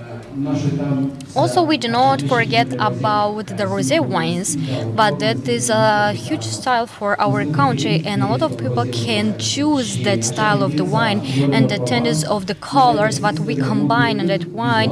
It's like visual, but the taste is very important because we had that implemented. We're gonna talk about, for example, the Cabernet Sauvignon. We had another one. So the consumer is the person number one. We have differentiation B2B where we had the opportunity to collaborate with the importers. We talking with them. We had collaboration with the sector of Hortica. We had a lot of platform where we can sell that products, but today we are the high quality services. One important point that we created this year when we're going to talk about the wine trends is that what we identify, for example, a lawyer when the people do not consume the red wines, they choose oftenly to drink the white wines. And we're gonna talk about the statistics globally. Also, we can analyze what the consumer on that part, they try to find the quality wines. And we do not talking about the sweet wine or the dry wine. We're gonna talk about the quality one, but they have a high quality of the fruit quality or also the products that we implemented. We're also going to talk about the authority of the tourists that we had implemented in our country, because we had a lot of agency, but they had the opportunity to develop this in our country. But we are unique on this country because we had 1,050 country, but we implemented that one in records books. Also, we had our wine cellar where we implemented a lot of wines and a lot of products different, as we talking about the Krama Mirchech, with your permission, where we develop our products. And we're not talking about the producing of the wine, but also we develop the tourism in the wine industry. And of course, the authority of that wine give us opportunity to show our quality. We had a lot of exhibition. We try to organize, for example, different competition and so on, and we try to present our wines on different market. And in these events, oftenly we put a main accent for the wines tourism, because this is very important when we're going to talk about the consumer that coming abroad. We show the quality of our wines and where they can find that wines. What one consumer can see when they're coming here in the Republic of Moldova, because if we do not have seas, we do not have a lot of rivers, we do not have mountains, we have wine sector. Here we have an increasing of this part, and regarding the authorities that they are implemented in this winery industry with this sector, give us opportunity to show them our richness of the country, because not at all each consumer can understand how we can produce a wine or something like this. Yes, we have different consumer, but we can relate to them, but the wine rosé, it's not the same with the red one, because here we're using different grapes and here we have different quality, because the consumer we do not have just here from the Republic of Moldova. We had a lot of consumer from a lot country, but they're coming here and they should taste our wine. One from our main point, but is very important, in it's not just to promote this, but also would like to guide the tourists in the correct way, because we try to make analytical point of view and we would like to see how our consumer can choose the wine. Also, we put a main accent for the export, because we would like to understand where our wines can go, who will buy them. We have a lot of collaboration with a lot of institutions, with a lot of structures from the abroad, because starting with that opinion, the teenagers, what they wanted to show us, what they wanted to do with our wines. Also, we had the opportunity to have different collaboration with another authorities that they can lead this. Of course, we had a lot of support from the sector. When we're going to talk about the sector, we're talking about the wine industry that they participate together with us. Of course, we had a lot of support from the agency that they are together with us. Here we're talking about USAID and Investigation Agency, and a lot of them that we had collaboration with us. And the daily, what Diana mentioned, together we had the opportunity to do that work and to make sure that the authority of our wine from the Republic of Moldova can increase. Also, we're going to talk about the touristic routes, and of course, from this authority, we try to show the quality that we have on our products. I don't think that I will tell you a big secret, because a lot of countries, and if we're going to talk about the Chinese Republic, they would like to have a bilateral cooperation, but the Republic of Moldova do not have that huge spectrum to make sure that we can change that experience. We have just the wine industry, and this is what we have in our country. But we had another country that they would like to have any collaboration with us, because we have a fight with another country, for example, because if they wanted to stole from us the procedure, they are that, but they will talk about our products. I will not tell you something, so I will continue with that what I beginning. The wine is that one when we was born, because when we are going in the church, we drink a glass of wine. All our life is regarding wine of glass. When we are happy, when we are sad, when we have war, when we have happiness, and so on. And the last road is the wine that can lead us. Thank you so much. As you can see, Alexei mentioned about that activities, but they have it and what they follow. After that, they have that emotional implementation. And at the final part, we understand that we have the same idea. We talking about the wine is that product that can show our national identity, our talents. to make sure that we can produce something with high quality, something that is unique. And at the global level, we are in the top with our wines, because if we're going to talk about the economical point of view, let's remember that the wine industry was remarkable for their quality, and of course they was important, and they participate in different international competition because they had more than 700 of awards that we had opportunity to receive. So this is something huge for us. We're talking about that competition when we had opportunity to participate whole awards. So what we can remember, we can know that the Republic of Moldova is placed on the place number 20 in the global level when we're going to talk about the exports that we can offer. What else can we add here? Of course, we have the huge density of plants when we're going to talk about vineyard. We had a lot of them, so we're going to talk about what the wine is the high quality. We had opportunity to produce this, and we had a lot of vineyards in our economical point of view. What else we notice here, what Alexei mentioned here? We understand that all these events, what we have it, and of course, if we're gonna talk about the list what we're having is the National Day of Wine, what will be in October. So we have that news where we are proud to say about that tourism activities, because we would like just to mention we had a lot of professional forum on that day. We had the opportunity to organize something beautiful for the guests that coming here, and of course we would like to show them the high quality that they're coming here in the Republic of Moldova. Also, I would like to mention that the wine is that one that can invest the most in promoting the image of our country when we're going to talk about export. And Elena mentioned about this when we opened that panel, because in this year Republic of Moldova is on the top, elaborated by the top funded organization, where the Republic of Moldova was evaluated at a high level point and show us that we have this clear identity, because when we're going to talk about the market of the country, we should have that unique seller proposition. So now we have that opportunity, we can show, we can be proud that we are creative, we can do it, that performance, we have the talent in different ways, and so on. And if we can connect or interconnect, because when we're going to talk about the wine offices and producing of the wines, because all the project that we are having from the USA part, we can invest more than 1.5 million of euro yearly to identify the identity of the wines producer through this sector. Another entity that they are responsible to promote the image of the country, they do not have that huge budget. Maybe our purpose is that to make sure that we can put together all that efforts what they are doing in the last period with a lot of success between the tourism, wine, and another industry. Maybe we should make them equality, for example, creativation, we have tech, we have innovation, and so on. And this country marketing that we are having, now I will go to my colleagues, Angela Capacina, and I will give the floor to her, because she is the part of that project USA, where we had the opportunity to develop different campaigns, but they are in our history, because we have in our behind that campaign with Brad Pitt, for example, Be Our Guest. Also, we had that campaign that was very top campaign, how we can name the airport in Chisinau, for example, the Wine of Moldova Airport or something like no.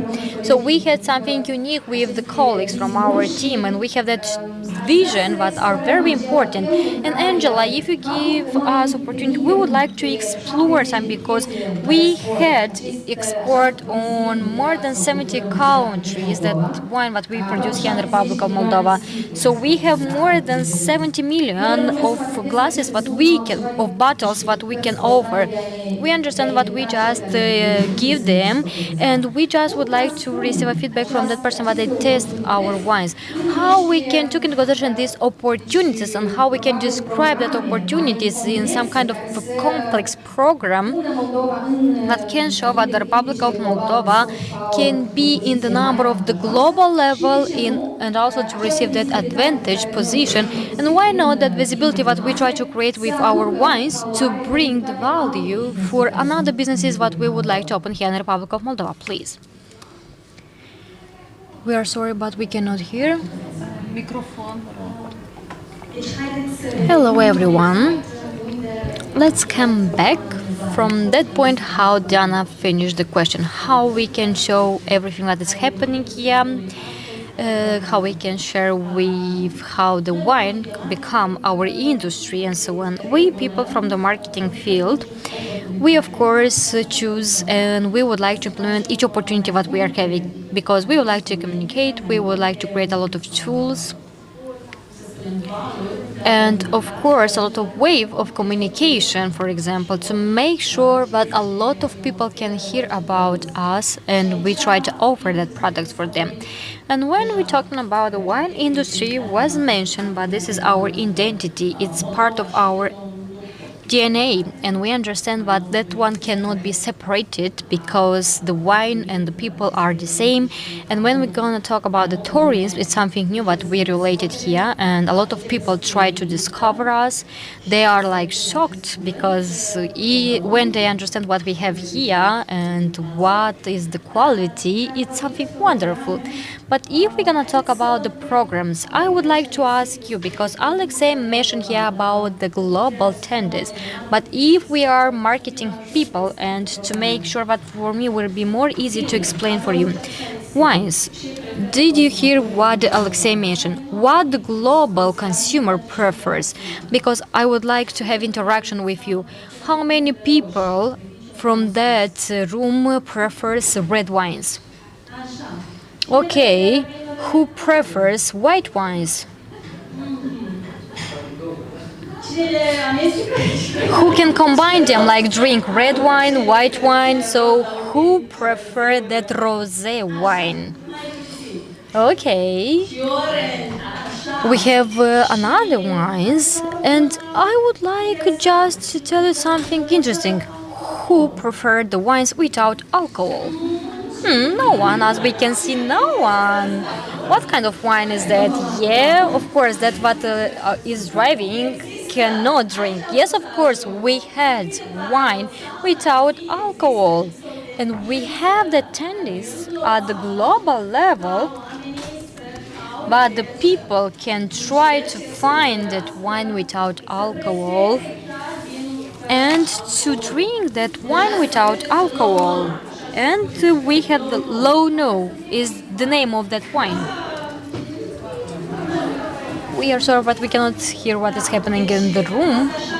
So this is like a short break for you to make sure that you will understand. But the marketing is not about just Facebook. It's not about just different kind of advertisements. So we're gonna talk about the marketing when we're gonna talk about research of the market. And this was the reason why the Alexei mentioned about the official wine yard, because it's that institution, but they're on charge with everything, and they should be in this world that authorities, but they can guide producers and they can help them to be in charge with the trends, because that one can be changed, and this is the reason why we should be in charge. Yes, few years ago when we talked about this, and of course my colleague will mention, because we had orange wine, a lot of person know about that wine, that was something new, like an innovation.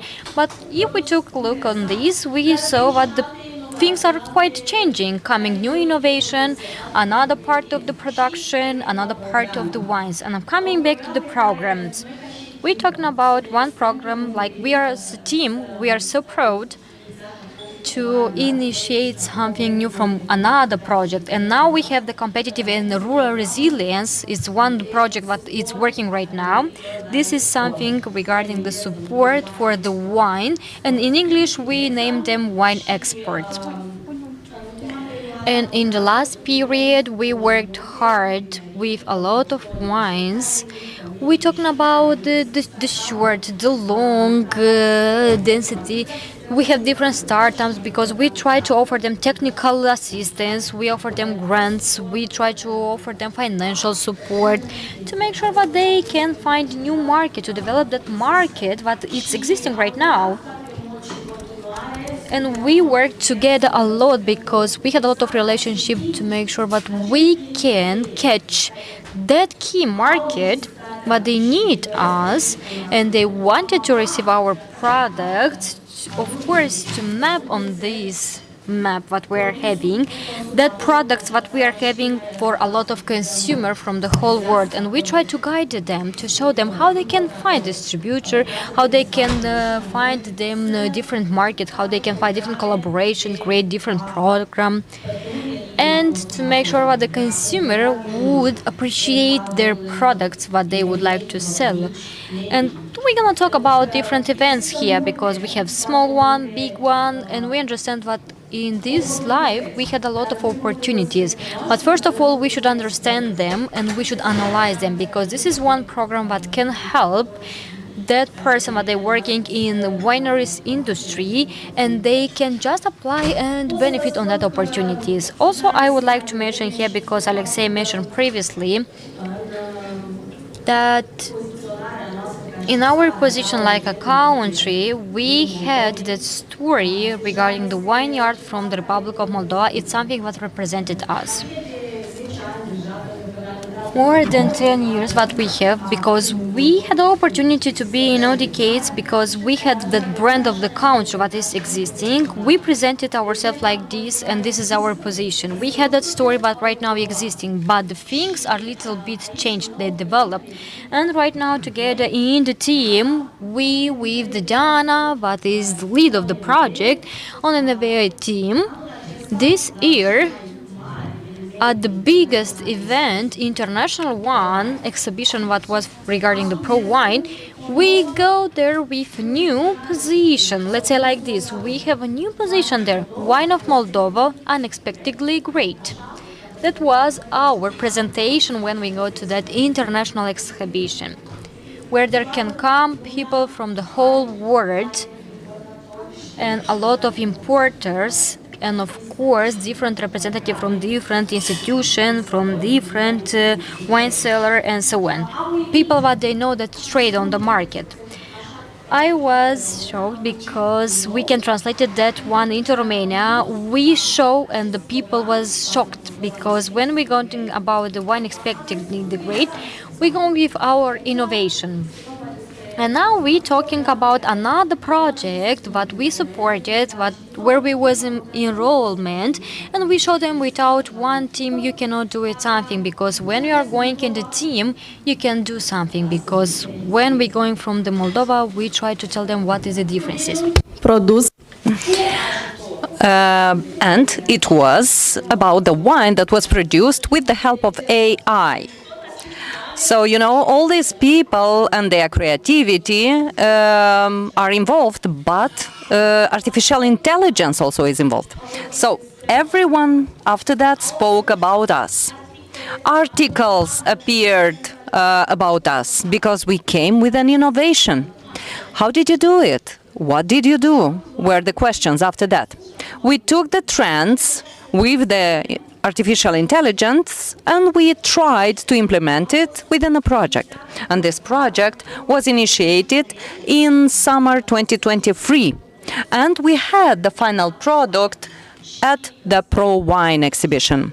And when we talk about what this did to us, it helped us tremendously, because with the help of the artificial intelligence and with the help of all the team, we started things in August in 2023 to see how we can do this with the help of AI.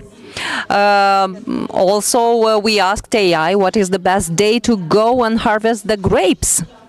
And then we collected all the data, and the National Office of Wine and Wine, they also provided data, and it was an opportunity for us to use all of that data and to explore also the artificial intelligence tools to actually receive a product that is innovative.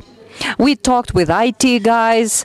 We also took the information from the installation that was placed in the field about the humidity of the soil, of the air, about the terroir, about how much sugar is in the grapes, and so on and so forth. So we are not going to go into too many details to bore you, and we don't have time in the agenda for that. But The idea is that we used all of that data and we just asked AI to give us some insights. Of course, it gave us some very interesting information that we humans assessed after that, and with the help of those ideas, we made this experiment. And then it was the production, the winemaking. So we had kind of a dialogue with all the stakeholders. And when we came to the part of marketing, also the AI suggested how to make the blend by the end of the day in order to receive a wine which is going to be perfect for the consumers that come to Pro Wine exhibition. And also we asked to provide ideas for the label. By the end of the day, we received a white wine and a red wine. The white one was called Elysium, and the red one it was called Aiello, based on all the parameters that were included in our research together with the AI. So it was really something combined. And this is how actually people started to speak about us. It was a success story. People came, people tested that wine. The strongest people in the wine field, they were there and they had a huge interest in our wine. Also, because this was an AI involvement, many people said, hey, listen, this is interesting. This is really not bad. And I think this is only the beginning. As you see, I'm very passionate about talking about this project, so we still have a lot of things to explore, I believe. And what I wanted also to say is that we have now the opportunity, actually, we give this opportunity to Mr. Foksha to continue speaking about the creativity in this country, and the entrepreneurial spirit is also some asset. It's an asset.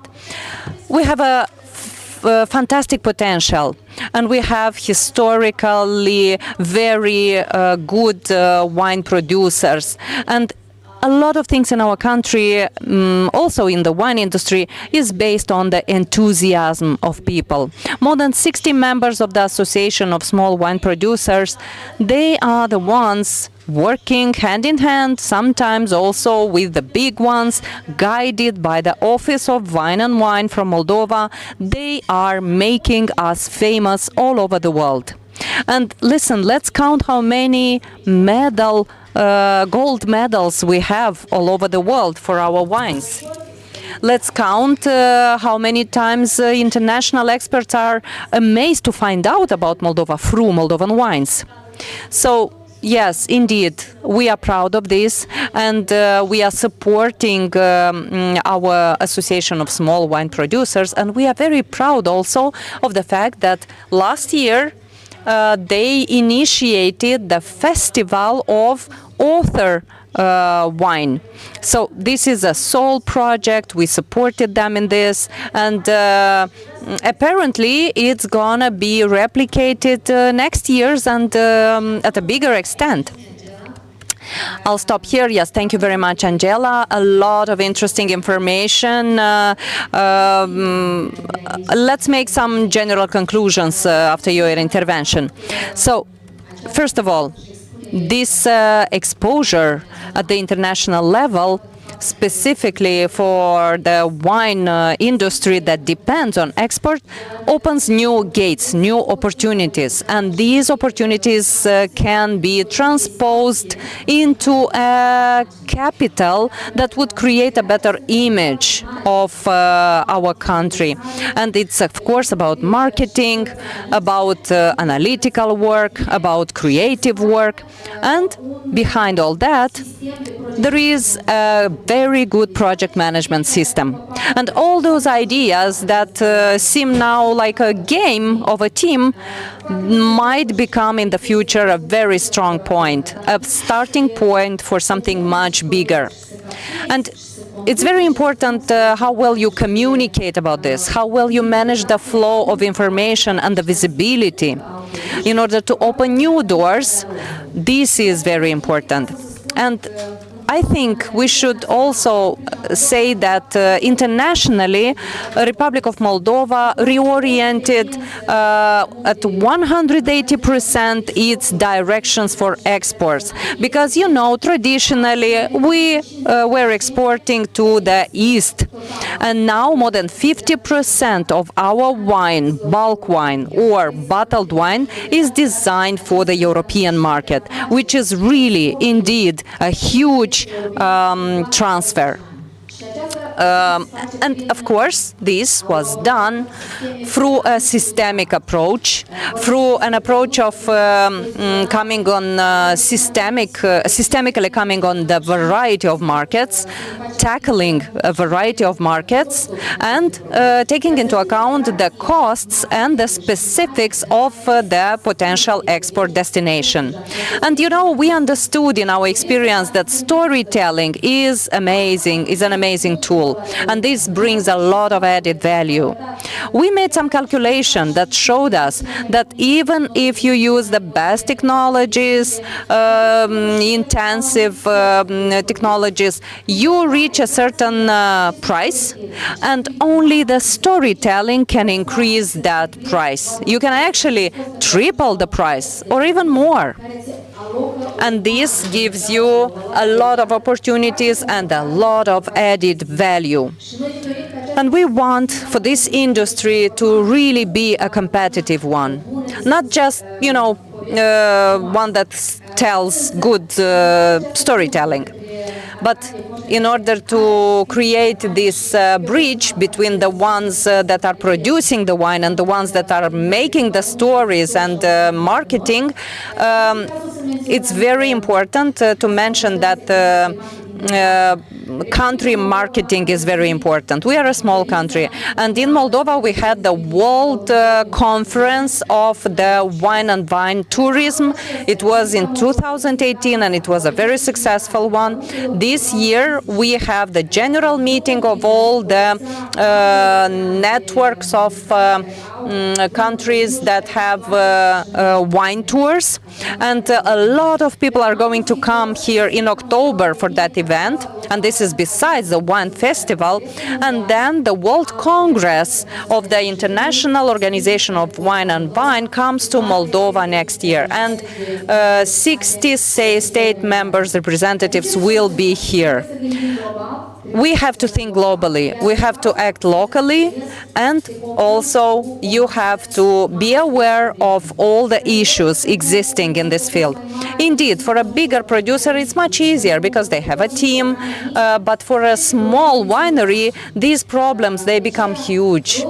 That is why the role of the policies, of all the regulations, of the ecosystem as a whole is to create support programs, leverages, and Arkady Foshnia, by the way, is the president of the Association of Small Producers of Wine, an association that was created in 2010, and now it has more than 60 members, and they have a lot of success stories. And he is actually a winemaker, which is very well appreciated in the Republic of Moldova and outside of the Republic of Moldova. And in the pandemic, when the situation was really problematic, he decided to open his doors at his small winery here in Mircești. What can we say about this guy? He is really an enthusiast. He's very courageous, and now we are going to give him the floor in order to inspire us and listen to his perspective and answer to the question how a wine can capitalize through touristic services, and how you also can bring additional added value to the wine that this winery is selling. And tell us also, please, how this region transformed the moment you started to plant vineyards in this area 10 years ago. Yes, Diana, thank you. I want to salute everyone in the room, all of those that decided to be part of this event. Of course, for us, it's a huge honor to see you all here. To answer to the last question, how things changed in the last 10 years when we started the investments. So now the the land here costs 100% more than it costed 10 years ago. And it's not only because of the inflation. So I want to start with a short introduction of myself. I was born 100 meters from this place. I spent my childhood here. My parents were young, were always very busy, and I was growing up with my grandmother. Grandmother taught me 3 lessons. So one, she was putting a lot of goodies on the table in order to attract people. The second thing she said, we all have to have at least some grapes, some vineyard in our backyard. Also, she had 6 grandchildren, and she was constantly feeding us with walnuts in order for us to have strong brain. And in 1997, I had the opportunity to visit Germany and to make a study there, where it was a very special study among 20 students. These were people through that went through that course that were from families in the 7th generation of winemakers. So I was very, very fortunate to be part of that course. And the first thing I decided to do when I was in Germany is to buy a car, and the second thing is to open a winery back home. So, I usually go for my dreams, and of course they became reality. And I started to build everything around my winery. We started the investment in 2009, when also the political situation tremendously changed in Moldova. So at the beginning, I was very encouraged by the fact that the government was open to support the beginners in the wine industry. And in the next 5 years, we actually improved also the regulations in the country, because we created this association. And this is when also the National Office of Wine and Vine appeared. And without them, we cannot imagine our life today in Moldova. And the idea at the beginning, the main pillar actually at the beginning, was to focus on authenticity. So in 2012, we went to top wineries from France as a study visit, and the guide told us about 2 things. The most important things: history of a winery and authenticity. And this is what I learned in France. And when I came, I started to develop this concept in Moldova: local culture, authenticity, history of a winery. The difference between authentic wines and commercial wines, and the focus on the authentic wines of the small producers. And these are also the wines that are giving a special geographical meaning, authentic value of a country, and they are really the true value of a country. So I chose this path to focus on authenticity, also authenticity in terms of geographical and meteorological conditions. We have amazing soils here that are perfect for the acidity of the future wine. And of course, me as an author, as a personality, I also introduced this component in the winemaking product. But I will speak about this a little bit later. And the local culture, speaking about this, we are in a historical place here. This place was actually a house of a ruler in the old times, and it was actually a house of a very rich person that I renovated. And in 2009 we initiated the process of renovation, and in 2020 we started our activity. And in the last 4 years we had amazing development partners, And I want to mention Madam Diana in that sense. We know her more than 10 years. Other donors, UNDP, the state also gave us subsidies because, of course, it was quite expensive, everything at that time. And imagine we were actually, we decided to start from scratch. We didn't even have proper glasses for our wines. We didn't know so much about the wine. We didn't know about cooling the wines. I mean, so many things that we do today we were not even aware of at that time. And, you know, the market, speaking about the market, Republic of Moldova exports up to 85% of its wines. And, you know, now we have 16 million of bottles per year, and 4 years ago we had 4 million. So, of course, things changed. And you know, when I was studying in Germany, I learned also about the experience of combining the wine industry with the tourism industry, and this made a big shift in my mind. And with the development partners, I managed also to visit 3 times in study visits the United States, and I saw 3 different experiences. I saw how people adapt to the evolvement of the market. In 2007, only 2 of the companies that we visited had the touristic component, and in 2018, at my next study visit, already 18 had 18 companies had the touristic component, and we decided to create the same in our country in Mirchești. We have 18 hectares, 14 varieties of grapes. Of course, those that know the field, they want diversity, and we understand that. We have 13 rooms in our hotel for accommodation. And yes, as you said, we opened in the pandemic, and we were very optimistic. Slowly, we decided to also create a small restaurant. And now we have a complex that offers all kind of services. Of course, we had a lot of challenges. Every person that called us comes with the question, what else can we visit in your region? This was actually the biggest problem, because at the beginning I was making fun of this. I was telling them, listen, you come to eat, to drink, to get accommodated. It's not Disneyland, sorry. And because we have beautiful and virgin nature, we were also suggesting them to do some hiking, some bicycling in the area. And then I, at some point, started to ask people, let's do something. Let's think about these roads.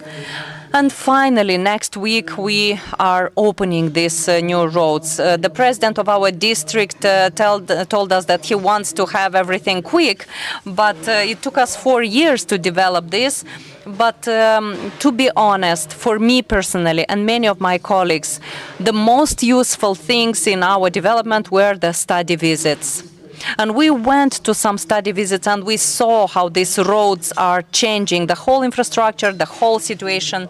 And definitely the import of good practices is one of our biggest success story. We have now 25 employees. We are the biggest taxpayers to the local authorities. We are offering the highest number of jobs here. We have more than 300 bottles of wine sold monthly for Moldovans, but also we have a big partner in Brussels and one in Netherlands. And of course, we understood how important promotion is. We started, as I said, from scratch. And Angela mentioned previously here about the project VESA. We are beneficiary of that project, and we are promoting now making online promotions also in Romania lately. Challenges. Speaking about challenges, of course, we don't have such a good infrastructure, but it's much better than it was before. At the beginning, when we started everything, we didn't have water and sewage system, we didn't have electricity, we didn't have gas. So we created all the infrastructure ourselves. So at the beginning, we were just bargaining with our neighbors to give us at least some electricity to start some of our activities. And from the very beginning, we positioned ourselves as good taxpayers. Of course, in 2006, we faced, as all other Moldovan wine producers, the embargo that Russia imposed on us. We couldn't export anymore to Russia. And, of course, it was a general panic. But this actually generated new opportunities. And Viorel Prisacaro, my colleague, spoke about the cluster, regional cluster that was created with the support of UNDP. And, some moves are already there, and at least now people know about us much better, and the interest is high to create other things in the region. And I think what we need right now is to improve a little bit the legal framework in order to give opportunities also to micro producers of wine, because we don't really have opportunities for those. I mean, from the legal perspective. What we do now, we try to promote ourselves. We participate in different international events. We try to focus on our tourists and offering them a good opportunity. And I think this is our success. I think we have to give him a round of applause. It's pragmatic, but in the same time, it's quite a soft approach based on the enthusiasm to change things. If there is no water, we will find water. If there is no sewage system, we will build it. But the purpose stays there. So I think being ambitious is very important. As Arkady said through his own example, it's a success story. It's an inspirational story. Today, we are not going to speak about all the challenges. Of course, there are many more. But what we need to say is that when we have a transformative sector, an emergent sector, like the tourism in our country, it is very important to have a systemic approach in our development.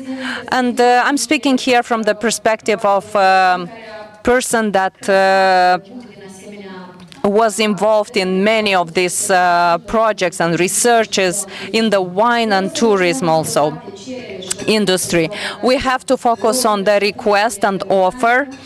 We have to think about organic approach and cost efficiency. The product has to have a very high added value and very high quality. We cannot afford to have it another way. We have to focus on the request, what people want to have, what people want to receive. And here we have to focus on the marketing strategies and work with the consumer. And finally, everything needs to be compressed into an ecosystem, a favorable one for every stakeholder that allows to the entrepreneur to develop its activity. And here, very important, are the different models of private-public partnerships. The Office of Wine and Vine has a very big role to play here. For example, we have projects where the state offers a sum, the National Bureau of Office of Wine and Vine includes also a sum, and the private owner of a wine business also includes his part. Now we are at a point where we want to invite you all to listen to the Alexei that is going to speak about wine of Moldova, and Anatol that will come in front because she has also an intervention. So first, Alexei, I want to make an announcement. Starting from the next weekend, we have a round of events in order to promote not only the wines but also the winemakers. And in the second weekend, 28-29 of September, in Iași city, Romania, we are going to have the festival which is called Wines from Moldova. More than 40 producers of wine will participate for the Romanian public. So those that go to shopping, because Moldovans, they go shopping to Iași city in Romania, please visit also this festival. It's going to be a huge concert. It's going on Sunday, and it's going to be a lot of great wine. Then in October we have the National Day of Wine, of course, National Festival of Wine, which is expected to bring a lot of tourists and local people, and it's going to be more than 100 wine producers exposed in the National Square in the middle of Chisinau. So we invite you, of course, to be part of that also. You will be able to taste wines from all the wineries. We are going to have different quizzes, different interesting activities there for you, music, food, and so on and so forth. We have a new slogan for this year's festival. So before we had the one Legend Alive, Wines of Moldova. It was the previous slogan. This year is our wine amazingly good. So we have a new logo, we have a new approach, and we invite you to check it out and to make sure that you try the best wines. So after 13th of October in Bucharest, Romania, also we will develop a festival of Moldovan wine with the representatives of 45 wineries from the Republic of Moldova. And in this festival, only producers from the Republic of Moldova are going to present their products. And in December, we are going to have the vernissage of the wine. Yeah, we have a lot of things waiting for us. And of course, let's honor those people that actually are behind of these things. I invite here Anatoly to tell us more about this. Good morning. I want to thank you for the opportunity to speak in front of such an audience. My name is Anatoly Kratikov. I'm coordinator of the cluster 2030 Ungheni, and on behalf of this cluster, but actually on behalf of the whole region, I would like to offer a congratulation letter to Mr. Alexander, the owner of Crama Mircești. And this is, of course, already a big name in the wine industry of the Republic of Moldova, but also in the tourism field of the Republic of Moldova. And with his help, we also get to be known as a region of the Republic of Moldova. We wish you a lot of luck, and we want to offer you this congratulation letter from our side. Congratulations, Arcadie.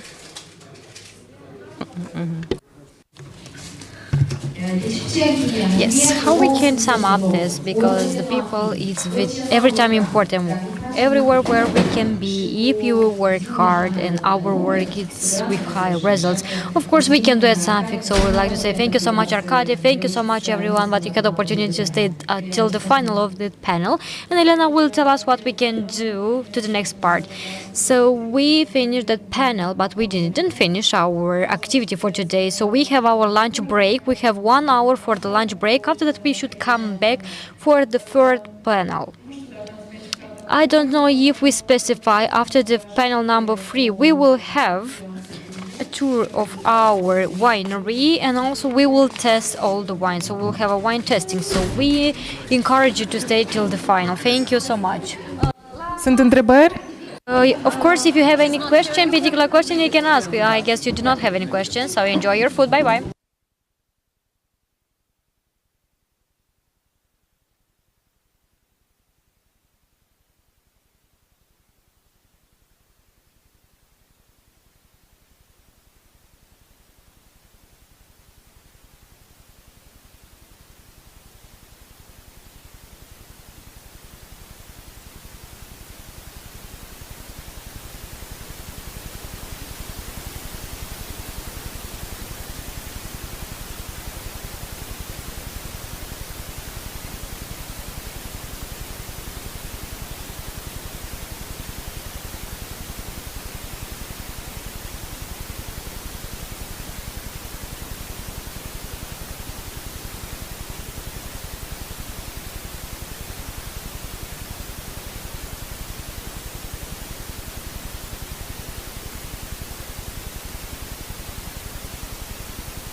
Stimați participanți, sunteți ok dacă începem?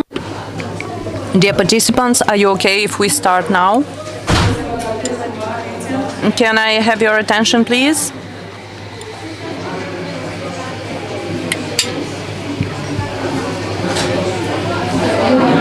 Dear participants, I want to encourage you to start the third session of discussion, a session in which we are going to speak about partnerships and collaborations between different entities involved in the development of the wine and tourism industry.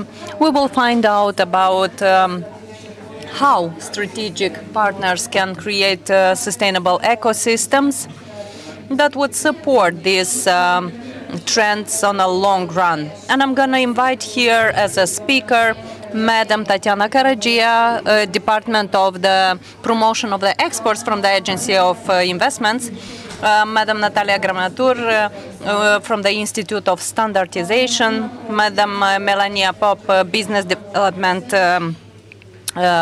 Manager at WorkFinder, and Simeon Berzoi, Manager of the Project Development of Businesses in the IQ for Moldova program. And I want to invite also Mr. Alexandru Pelevan as a moderator of the panel number 3.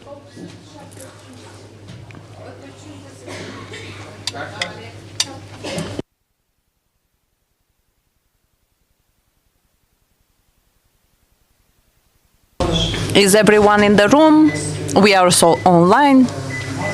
And I know after the lunch break it's a little bit complicated, but we will try to focus as follows on the subject that we have today on the agenda. So in the morning we were speaking about the importance of the partners and institutions working in the field of the industry of tourism and wine to collaborate among them. We are going to speak about this in this panel because we believe, there is a slogan, a favorite slogan that we are using quite often: together we are stronger. And that's definitely something that helps us make great things. So let's start with our first intervention. If you can please tell us a little bit about how the programs of the Investment Agency from Moldova can contribute to the development of this sector, of the sector of wine and tourism, and how you manage to motivate the stakeholders from the sector to collaborate among them. And if you can speak a little bit more in details about this, please.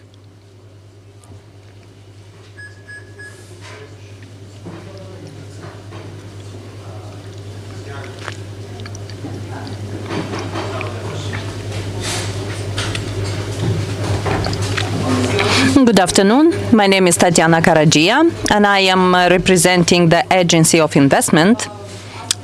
And today, I'm going to present a few information, relevant data about the exports from Moldova dedicated to today's event sector, so tourism and wine. The Republic of Moldova is remarkable on the international market because it knows to diversify the sector's products and promotes traditional industries like agriculture, which is actually one of the main activities, 40% of the total exports of Moldova. Also, the IT sector is an emerging one, and another key sectors like tourism and wine industry specifically. Statistical data shows that for the tourism part, for the income tourism and for the external tourism,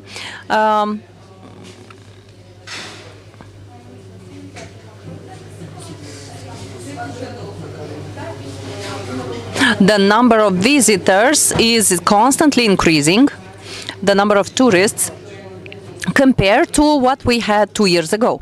This means that there is a higher and higher interest from the international tourists to visit our country, to see our culture and to taste our products. When it comes to the wine and vine industry, I would like to repeat something that was previously said by Madam Lazar, just to emphasize the strong position that the Republic of Moldova has in this field on the international market. And I speak here about the fact that the wine industry is constantly increasing. We have 126 exporters, active exporters. We export to more than 70 countries of the world. And we have total exports in 2023 in a value of 192 million euro, which is quite a big figure, and also the number of the wineries that appear on our market is also constantly increasing. This means that the interest and the passion in this field is increasing, and of course we are glad about it. Also, I would like to present, as Mr. Pelivan said, the programs that the investment agency is supporting in the field, with the support of our partners USAID and the World Bank. So, if you allow me, I'm gonna come closer to the screen. Thank you so much.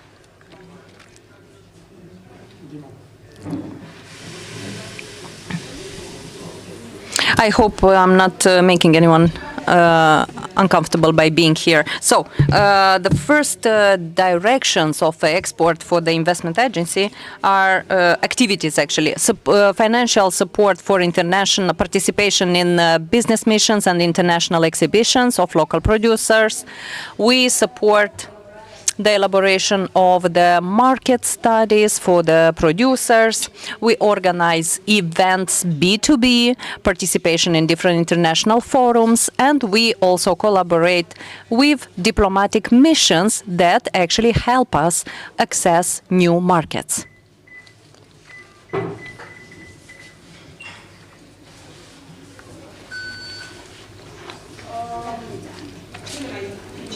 The most important tools that we are using within our department is export missions. These are bilateral sessions that we organize for the producers. And specifically, what we do is to select a number of companies for which we identify at least 5-7 potential external partners. We organize business missions during one day. So also we have study visits for the markets in order to identify the opportunities, but also the challenges of certain markets. We organize also workshops. Within these workshops, we discuss commercial aspects, tariffs, taxes, regulations, and so on and so forth. The Bridge program, that many of the programs already know, is a program related to reimbursement of costs for the participation at international events.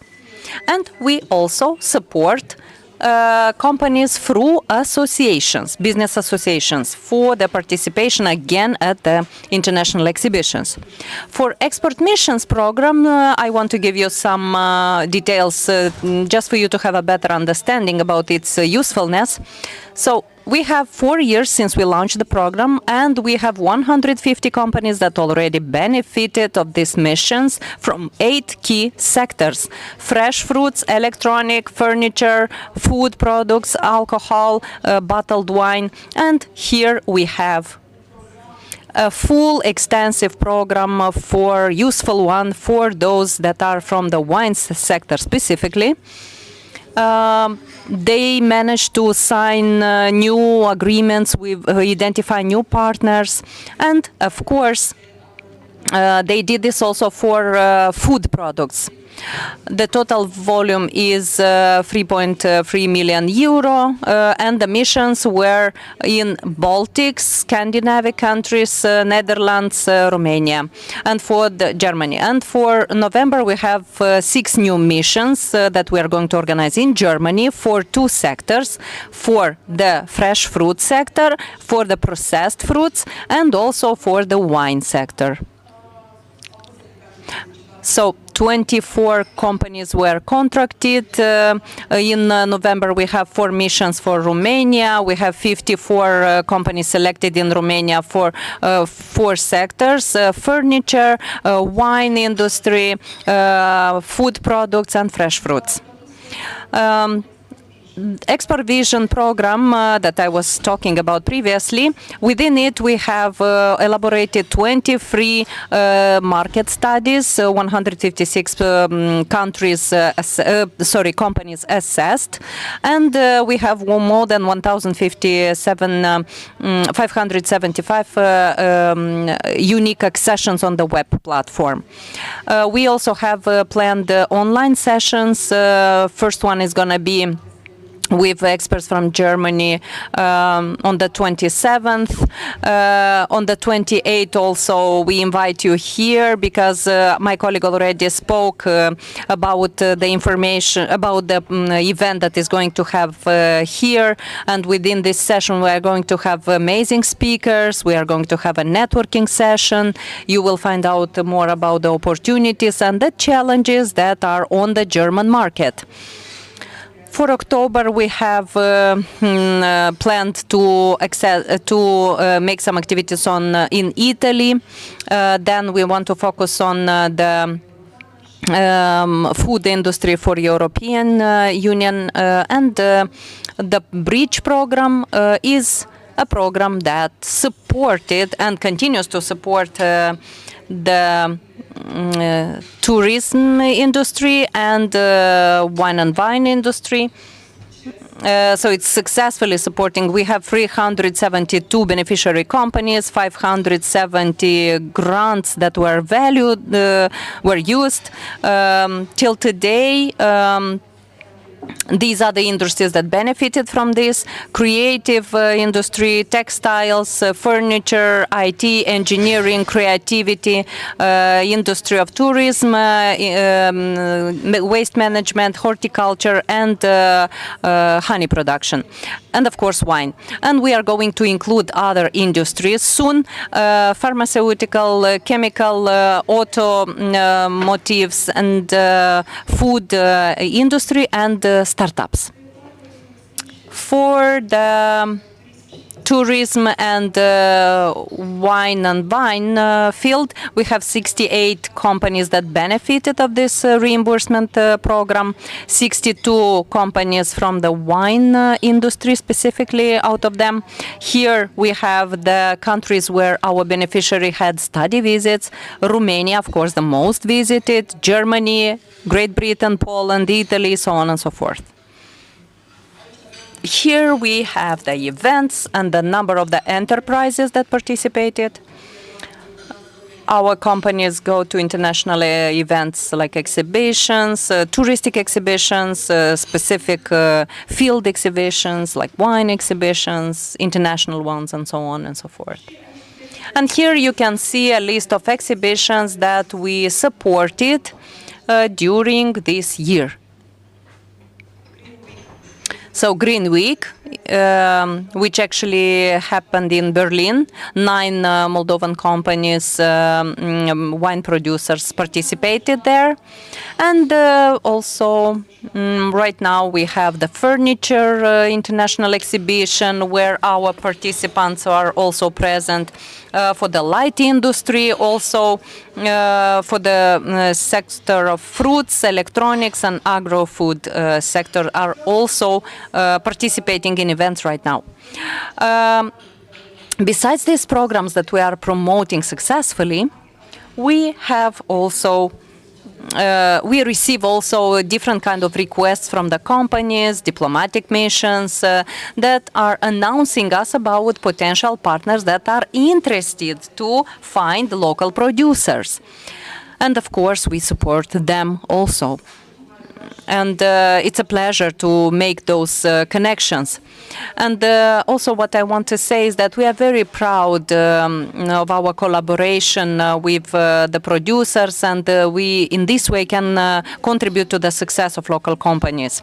If you want to know more details, you can go to invest.gov.md news field. You can see all the calls for the grants, for all the opportunities to participate in our programs and so on. Thank you so much. I hope I was clear enough. Thank you, Tatiana. Just a short question for you. I suppose that my colleagues will have many more questions for you. Imagine I am a new company on the market of our country. I am a winemaker and I don't know actually how to export, but I'm interested. So can I call you? Can I contact you? And what else can I do? And how can you help me? Just for those that are new in the field, for them to know what to do, how to proceed. Together with the Association of Small Producers of Wine, and together with the National Office of Wine and Vine, we offer support to any company from any field, and definitely they can come to us to receive full information about that. We can involve them in our programs, the programs that are ongoing. And as I said previously, we collaborate with different missions, diplomatic missions, and through them we can put them in contact with different stakeholders from different countries. We identify partners that are interested and that are fitted to collaborate for specific fields. Thank you so much. Okay. And what's important also is the visibility aspect and openness for export to different markets. As you mentioned, participation at different events, exhibitions is crucial in that sense, mainly for the new companies, for the newcomers, for the young ones that are ambitious enough to be present on not only on the local market. I'll give you just one example. You mentioned about the events in Netherlands also, but I can also give you another example. Recently, the touristic companies from Moldova participated in a touristic exhibition, big one in Romania, and they came with a lot of interesting offers, and they managed to gain a lot of people that were interested in exploring our touristic opportunities. So definitely visibility is very important, because if you want to extend your area of coverage, you have to make some extra mile efforts. So I don't know if there are any other questions from the room, or maybe we can keep the questions for the last session. I just wanted to say something about what you asked at the beginning about how we support them and how this information reach them. We support the companies in, first of all, joining the associations. Because when you come together, you have access to many other sources of information, opportunities that are opened. Usually, if you go alone, it's much harder to have access to all of those things. So that would be a solution to encourage people to join associations, to create connections, collaborations, and so on and so forth. Okay, if there are no immediate questions, I would like to switch to our next speaker. And here we speak about Natalia Grater, the chief of the Department of Standardization from the National Standardization Institute. And when we speak about ensuring quality and safety of products and certification, so quality standards in general in any field But of course, today we are going to focus more on the tourism and wine field. There are some important things to be kept in mind. So can you speak about those standards of quality in these fields, and how can you, as a representative of an institution, contribute to the improvement of standards, or informing people about the existence of those standards, and what are they? Yes, good afternoon. I am also very honored to be present here today at this wonderful event, very important event, by the way, for the economy of our country. And I'm speaking about the wine and tourism industries. I, as you said, represent the Institute of Standardization from the Republic of Moldova, and I want to actually use this opportunity today to advertise ourselves, because we are doing a lot of work that is maybe not so well seen by others. Yes, we speak about sustainability, we speak about standards, but it's important to understand what are them. And I'll go closer to the screen. Okay, so first of all, what are the responsibilities of our institution and how we can contribute, or let's say, how can we help the business environment? So, Standardization Institute is the only body from the Republic of Moldova responsible for setting the standards and approve standards, Moldovan original standards, adopt also new standards that are applicable at the level of the country, and we speak here also about international standards that are applied in our country, and also can sell the right of licensing. So we are the only entity in the Republic of Moldova having this mandate. Another great thing about our institute is that we translate the official versions from English into Romanian, because we understand that it's a challenge. Very often standards are available in English, and of course not everyone speaks English, and this becomes a barrier. So that is why our institute decided that that's going to be one of our obligations, to translate some of the most requested standards in Romanian language and publish them at the national level.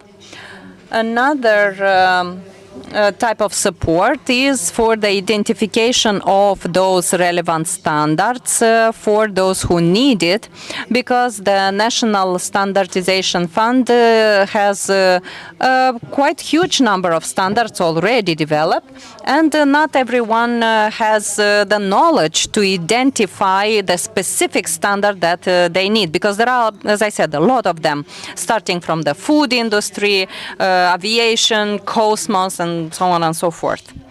And if we're going to talk about another possibility that the institution can offer, is that what we're going to talk about the management resources. So as you can understand, we had a lot of requests on that side, and of course the management understood if you want to have a sustainable businesses, we should implement that one, because that management, it's a red-green book for export, for import, and of course to make sure that you can become more competitive on the market.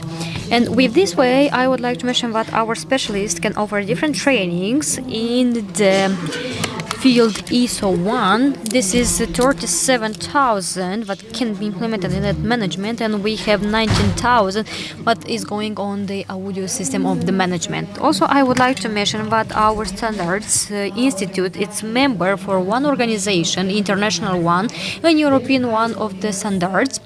This is opportunity to offer that standards at the national level and international level.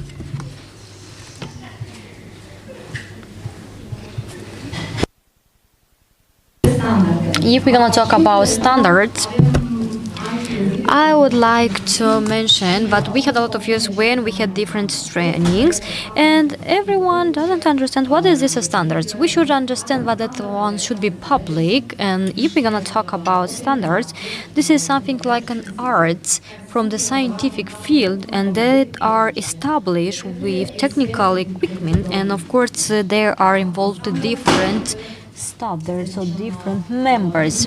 I would like to mention that there we have the best practice, the best experience that we can have, and of course we had a lot of innovation, and we should understand that one are not public. We should protect them because this is our right like an author.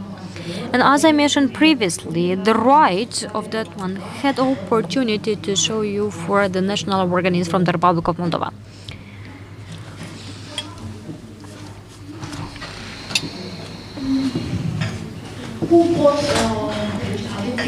If we're gonna talk about the economical agent, each part that should be enrolled here, as we mentioned for you, the standards are established with the technical issues. So we have the secretariat part, but they can implement here a lot of technical departments from another fields, and here we understand.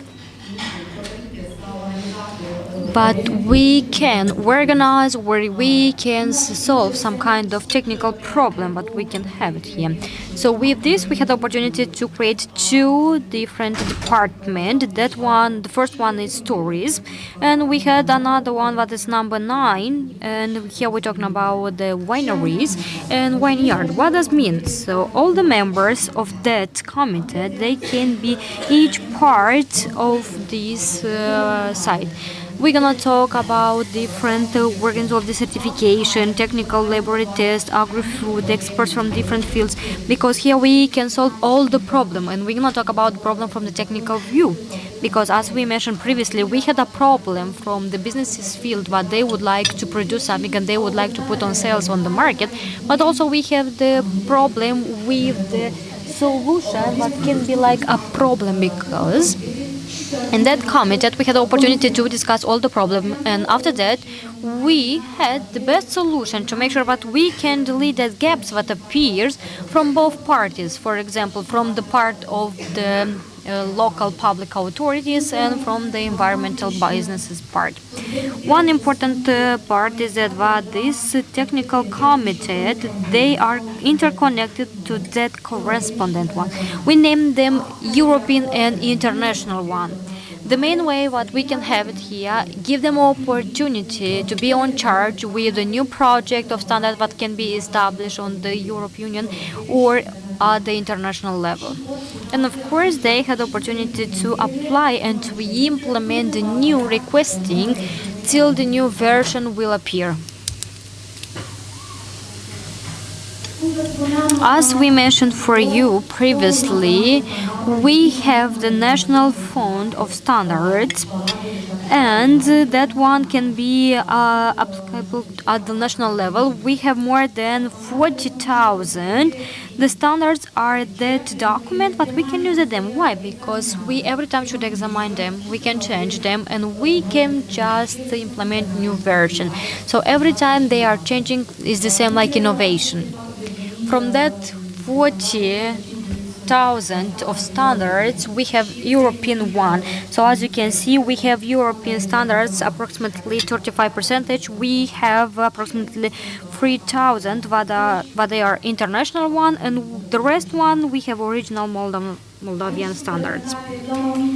Here, as you can see, we presented for you a short part of standards that is going on talking about the tourism and regarding the wine industry.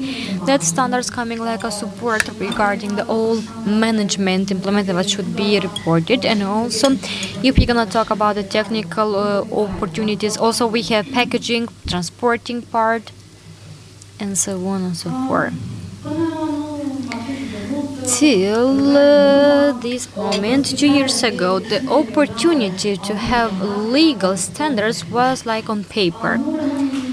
Also, I would like to mention that we are not further to develop ourselves with the technological point of view, and we had opportunity to implement new system, informational one, that is named like an online shop, where each interest party had opportunity to buy something just making a click.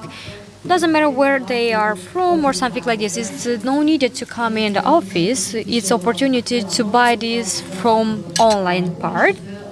And if they are from the online side, or if they are in the north or south part of the country, they had opportunity. Now it's available to click in online part, we can analyze everything what we have it and we can download our standards. Here are our electronic mails that can be accessed, and at the final part I would like to mention about implementing of the standards, because this is not just one step to going in the future regarding the products or the correspondence, but we are going to talk about the innovation and development of the businesses, because this is sustainability of that businesses. So thank you so much for your attention. I guess you understand everything that I would like to mention for you. Thank you so much for your intervention. Of course, we understand that maybe in this time we do not have the opportunity to talk about all of them, like 40,000 of standards will be more complicated. But of course, we understand that the company or the association that are present in this field, they can come to you, they can request your help, and they also can be enrolled in that opportunity, because in this way they have the opportunity to know more about that and they can go on the market without any afraid. Because if we do not apply that standards, sometimes it's quite impossible to go on the market, because we should know them. And we have one example here in Hungary where a lot of company from this part of the business, till they do not have the opportunity to have that exam to make sure that all these standards will be applied and will be approved, because that one is very important for the business, they do not have the opportunity to make an export, for example, in Switzerland, where they wanted, because they wanted to go on that market. So for sure, we understand, but that one took a lot of time and the discussion topic. Thank you so much for your intervention, and if we do not have question, I would like to mention that we will go to the next speaker, and maybe at the final we will collect a lot of questions if it's needed. So we are gonna talk with the Millennium Pop. Maybe is the biggest company from the region, but they practically had opportunity to put together the requesting from the staff that is needed to be hired, and of course all the necessary part what we having on the market, because the company necessary part is also took into consideration. Maybe you can explain a little bit how you, through your program, through your intervention that you have it, maybe it's possible to help this field, because we can take into consideration how we can be connected to the wines field and to the tourist part. Of course, I will stand up because I have one presentation and I would like to present for you and to make sure that you will understand my presentation. My name is Melania Popa and I represent one business here in the Republic of Moldova that is named Purcare Trăit. And I would like to mention we are Romanians, people from Romania, and I had the opportunity to come 10 years ago in Purcare. This is one association that had the opportunity to grow quickly, and we're working a lot on that one, and we would like just to develop a lot and a lot. I will present shortly the businesses from the Republic of Moldova and what we are doing in Romania and how we had the opportunity to hire or to recruit new people from the Republic of Moldova. But they should work to do Romania, for the Romania. As you can see here, we come 10 years ago in that area, and for me it was quite complicated to find, for example, a hotel, to find the resources to develop my project, to find specialists and to find the new person that will help me to finish that project.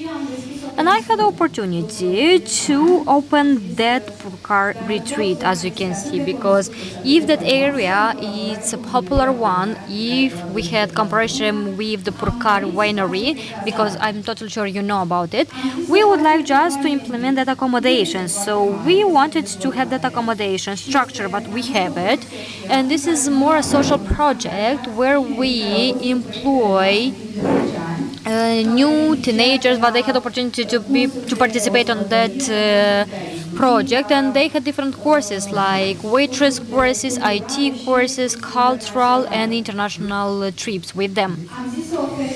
We also discuss about it that we should offer something that the area do not offer. We should spend free time. So the people coming, they had the opportunity to have any wine tasting. But if they coming with the family, till 2 days they cannot do something. So we try to implement something. So we put here the pool at the poor car retreat, because this modern facility and elegant design make poor car retreat pool the ideal place for relax, for reaction, and so on.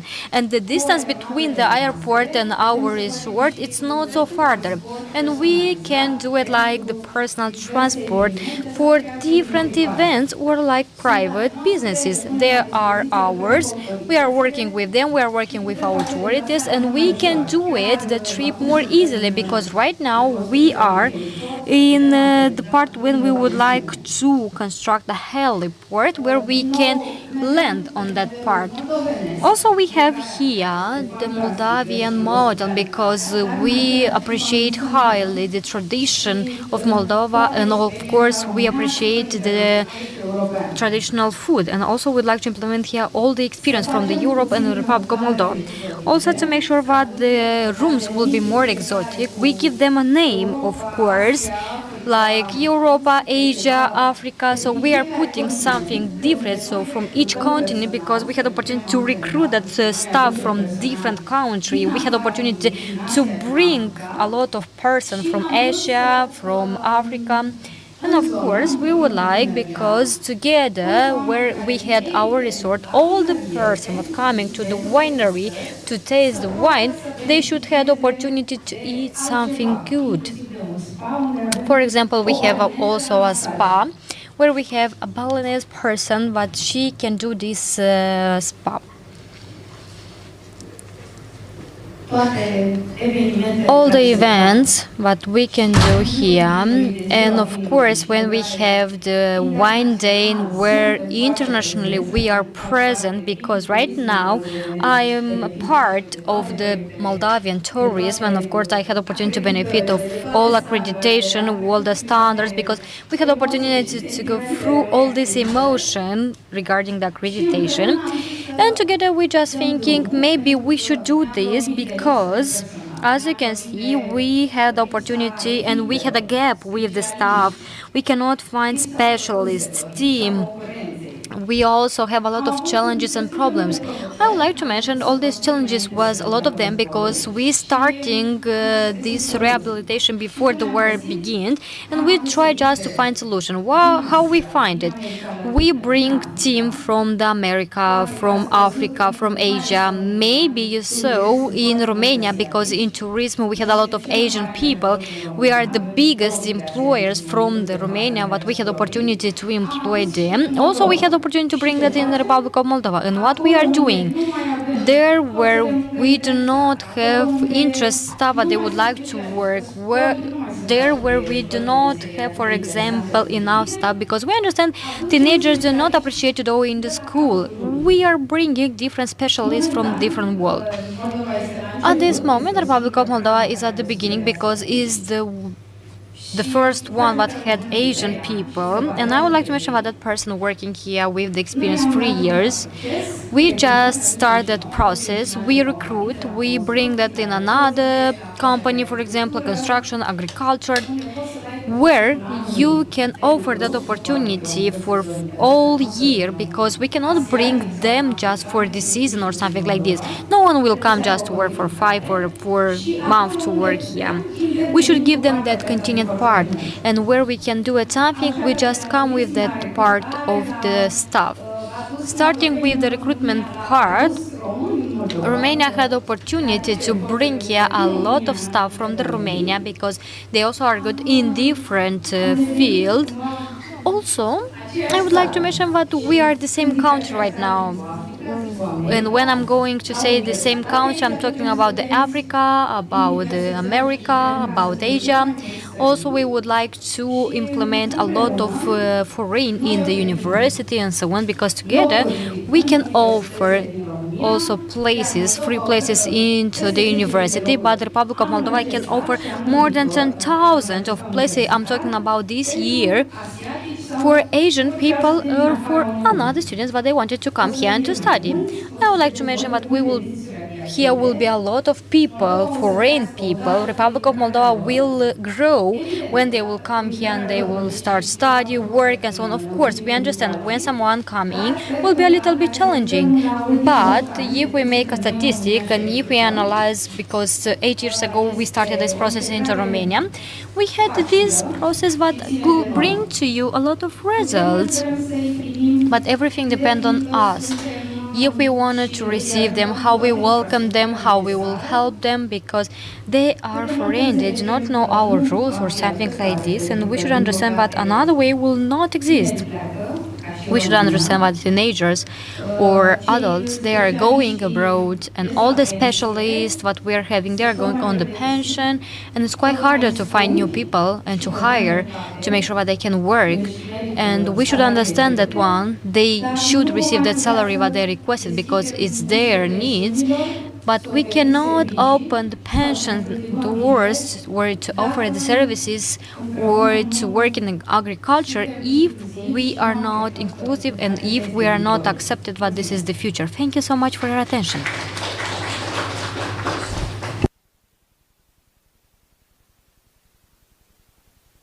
Thank you so much, Melania. I can say something that you are the biggest one when we're going to talk about the businesses. And I mentioned at the beginning that you had opportunity to connect that opportunity of the staff and, of course, from new requesting that coming from the company side.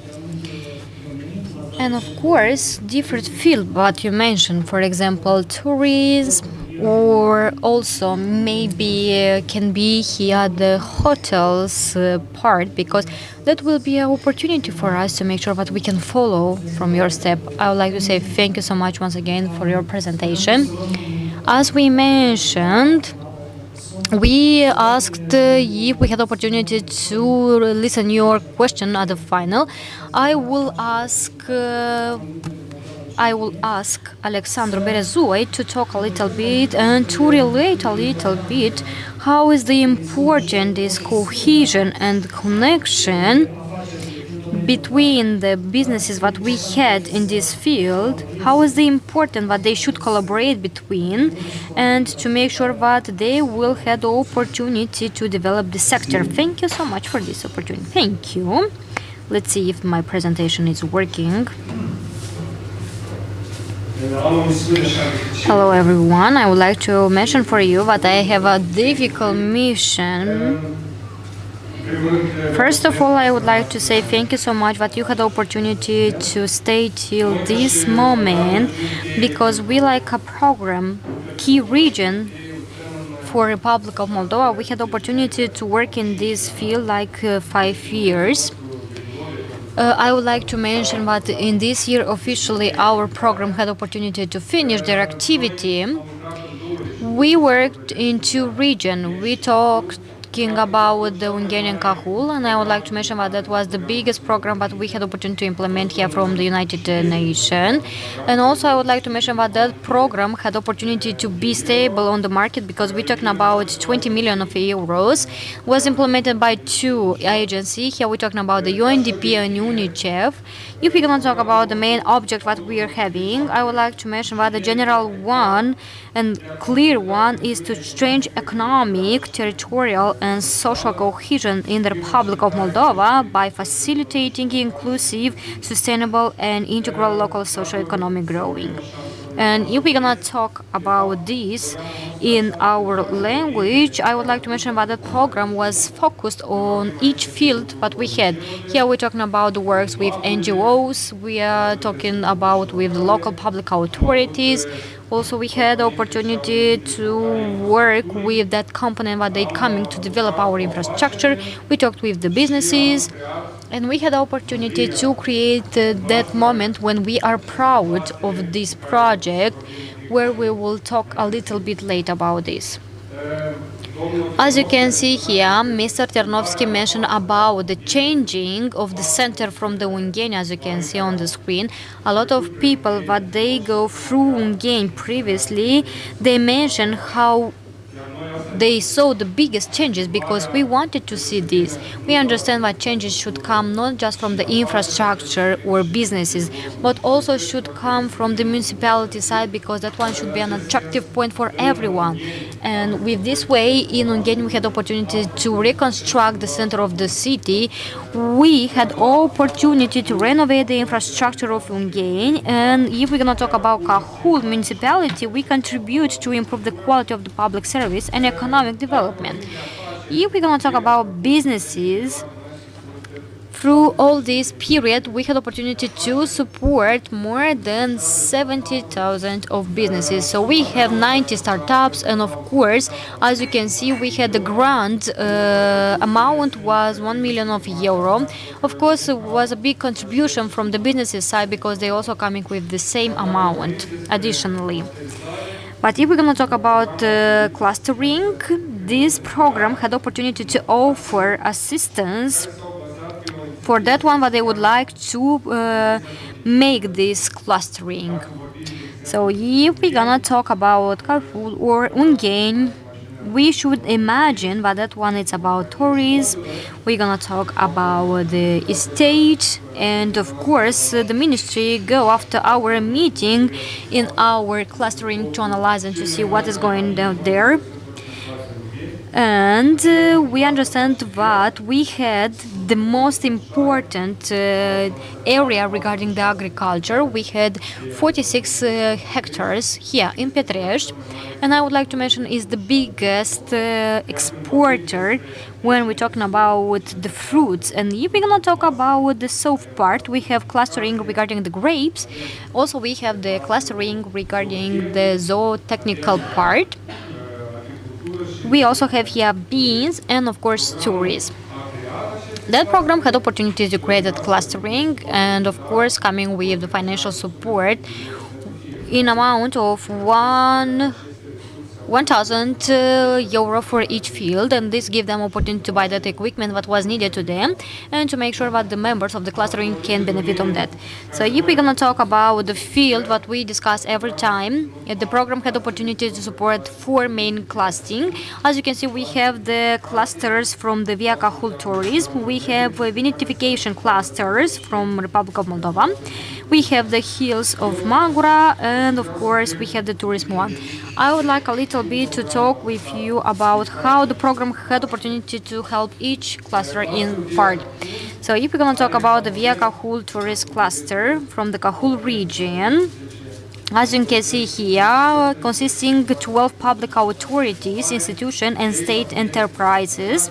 We had 3 international partners for catalyzed institution and 2020 entities from the private sectors. If we're going to talk about the major implementation in that part was that area, as you can see on the screen, because we would like to repair that road till the lake or till the river. Also, in this intervention that was macro, we understand that each member of the cluster had opportunity to receive financial support to buy different kind of tools, equipment, what is needed to their pension.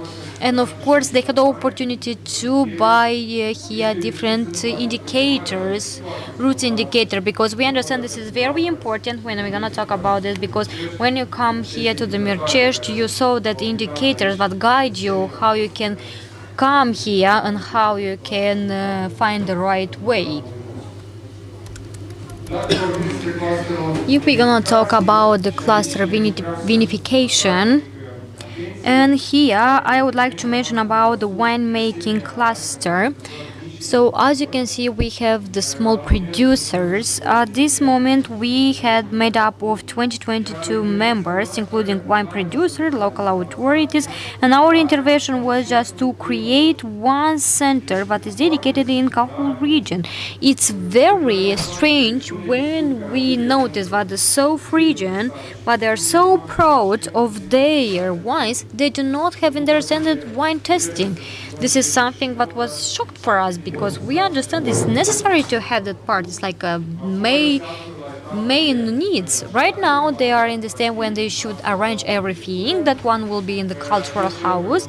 That center will have wine tasting. In one room, they will put their different equipment for the packaging and to bring all the bottles, and the member will have the opportunity to use them. So as you can see here, we're talking about one collaboration opportunities and why it's needed just to buy a bottle or something like this. If you can use it, one what can be common, especially when we're gonna talk about the small businesses, but they do not have enough sources to buy this equipment or something like this.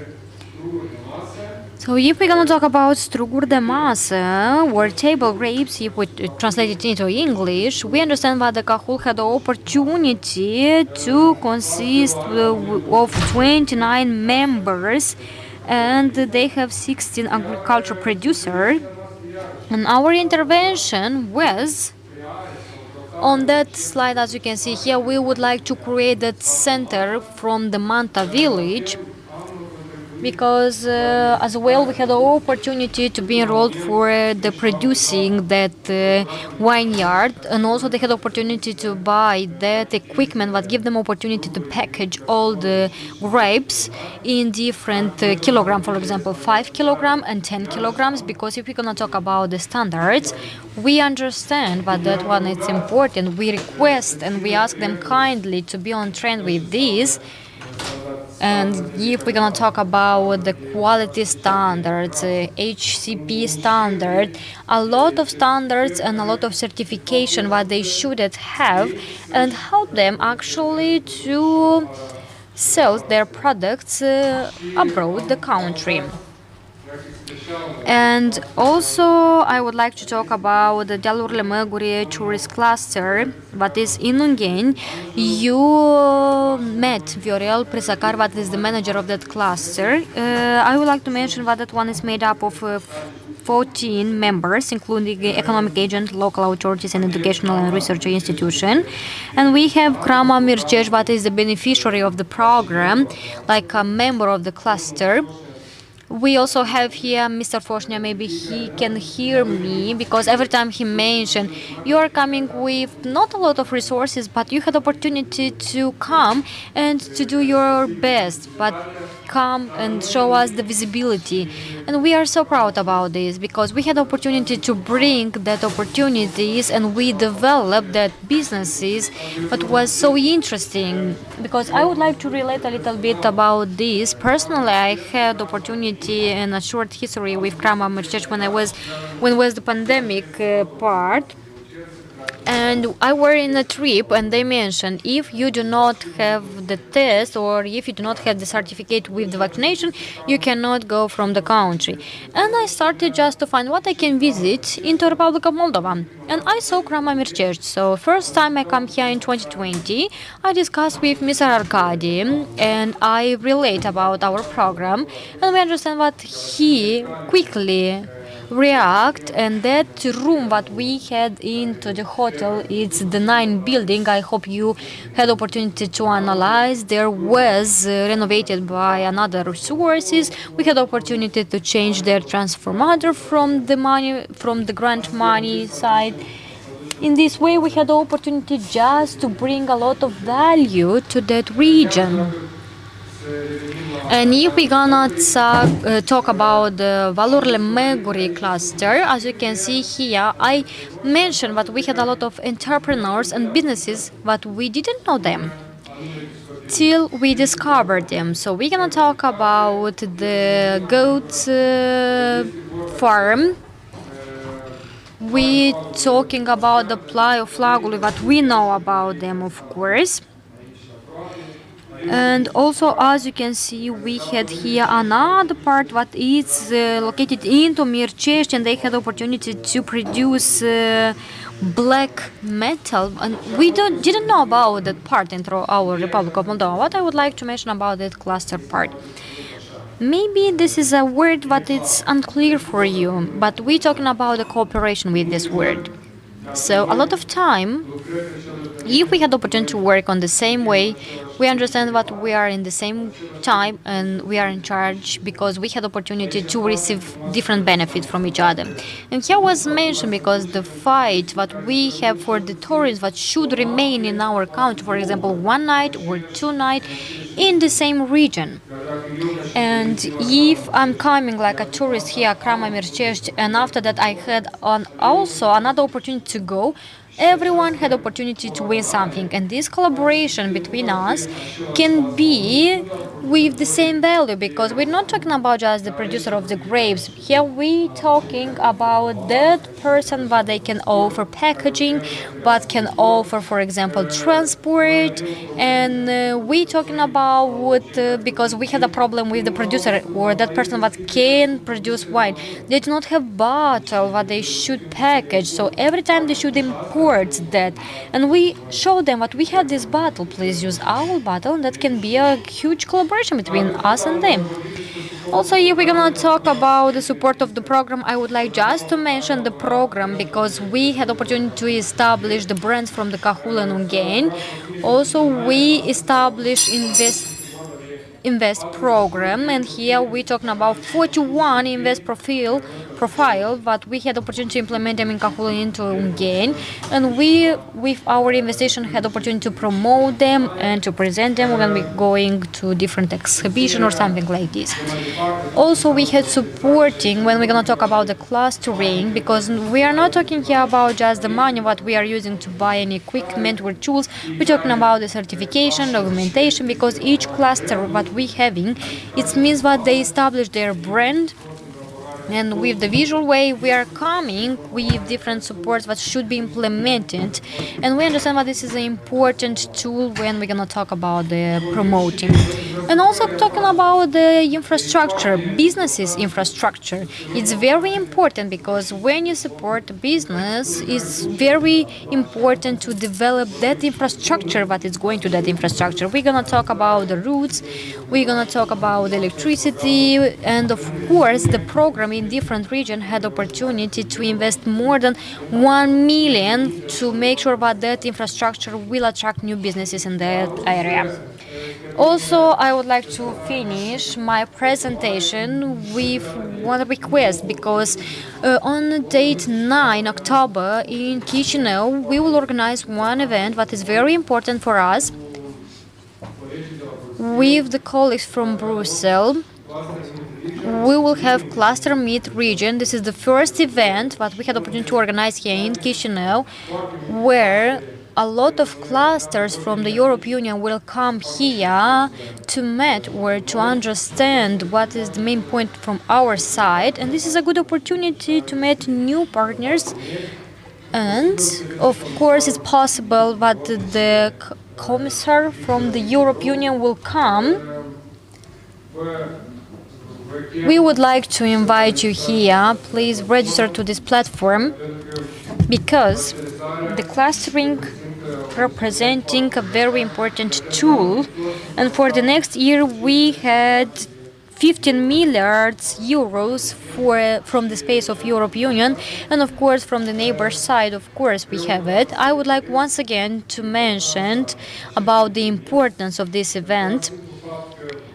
If we're gonna talk about that the person know and they can find new partners, and we, regarding our initiation, our clustering, especially when we're gonna talk about the tourist clustering, they can request different stands, they can request different objects, and we understand that we are happy with this. Thank you so much for your attention, and of course if you're gonna have any kind of question, please ask me. Thank you. Thank you very much, Simeon. I just wanted to use the opportunity of being the moderator and take 1 minute out of your time. It is very important what you have mentioned, Simeon, because, of course, we do not exist in a bubble. We have to collaborate with each other. We have to interact with other companies. And this clustering is a very good example. And Simeon invited you, and I think we should reiterate the importance of being present at this cluster meeting. Hundreds of companies from European Union are going to be there, and it's a huge opportunity to establish some collaborations, to get some contacts, to meet new people, and to make those people aware about your business. And everyone has to gain out of this collaboration. Thank you so much once again to all the speakers from today's panel, third panel for the presentations. And now I think we have a few minutes for the QA session. So let's see, is there anyone in the room that wants to ask any question? I'm sure you have questions. Anyone? Yeah? Yes, I see a hand raised. My name is Natalia from the Soleil agency, touristic agency. Thank you for inviting us. I am very glad that I managed to see the people because, you know, many of them I know, but only remotely through mails. I have a question for Madam Karagia. You mentioned about the bridge company. We are one of the beneficiaries of the bridge company. We participate in different exhibitions. So my question is simple. What is the fate of bridge program for next year? For tourism component, of course. Sorry, they are not speaking into the microphone.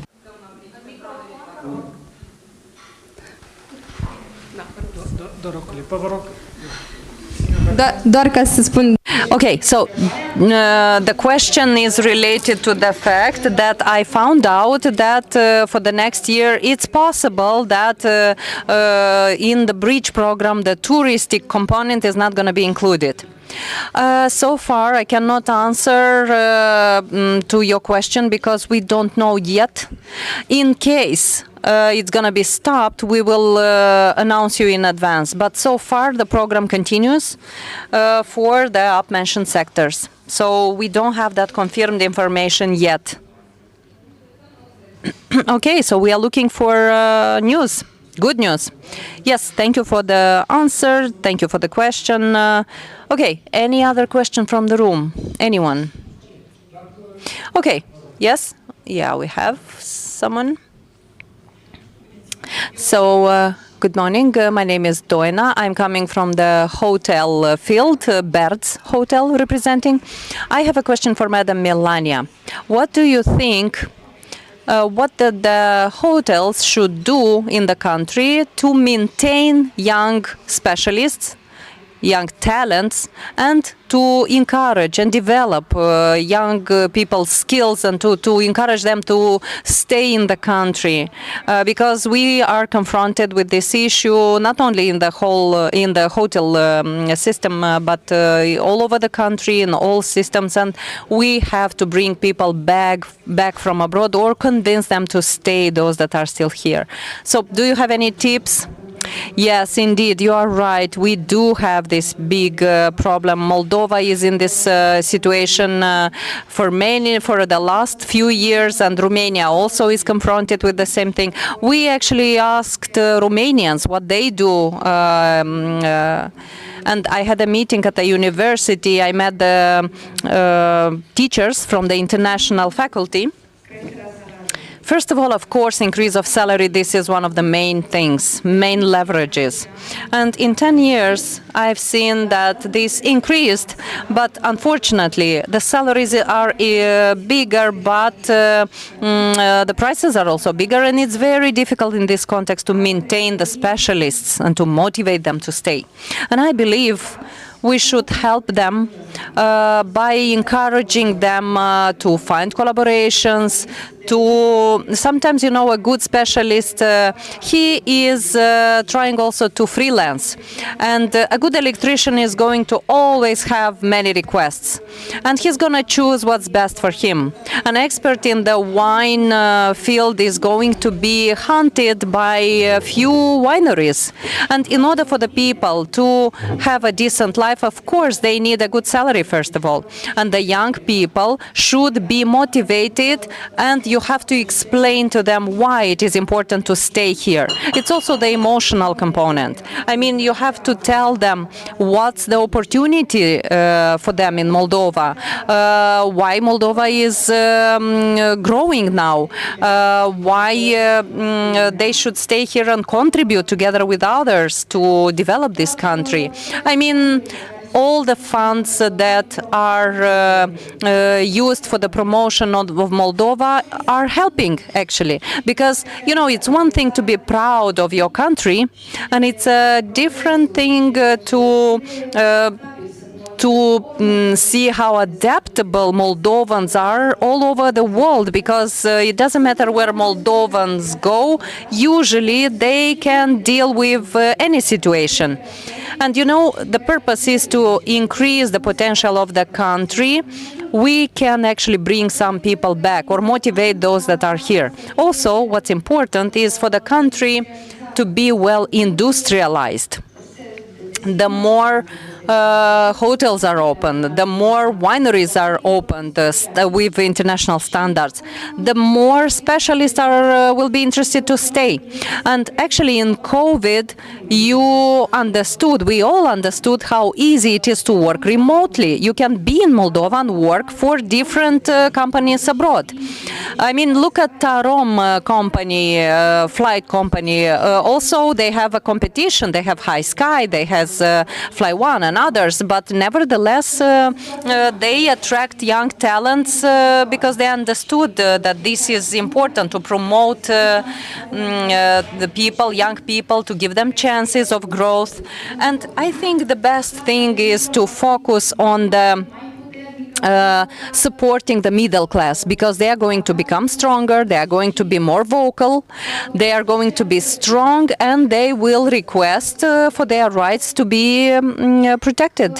And if, for example, somebody faced some challenges related to the standards, they are going to be convinced to continue to provide, to use those services if standards are changing, if standards are higher, for example, speaking about booking or other standards. And for example, if you pay a lot of money for a bottle of wine and it's not good, for us to become a reality, to have a reality to be able to return the bottle. I mean, this kind of examples. So besides going outside and tell the success stories and speak about how well we are doing, we have to be aware of the steps that we need to take all together. Discipline, perseverance, and growth. Okay, thank you so much. It was a complex question, and you managed actually to navigate through all the complexity of this question. Because, of course, it's not easy. All the countries are confronted with, at least were somehow confronted at some point with lack of specialists. I see a trend that many young people and adults are coming back to the countries. They are opening small businesses. They already believe in the bigger salaries. I want to tell you something. In Moldova now, many salaries are at the same level with Romanian salaries.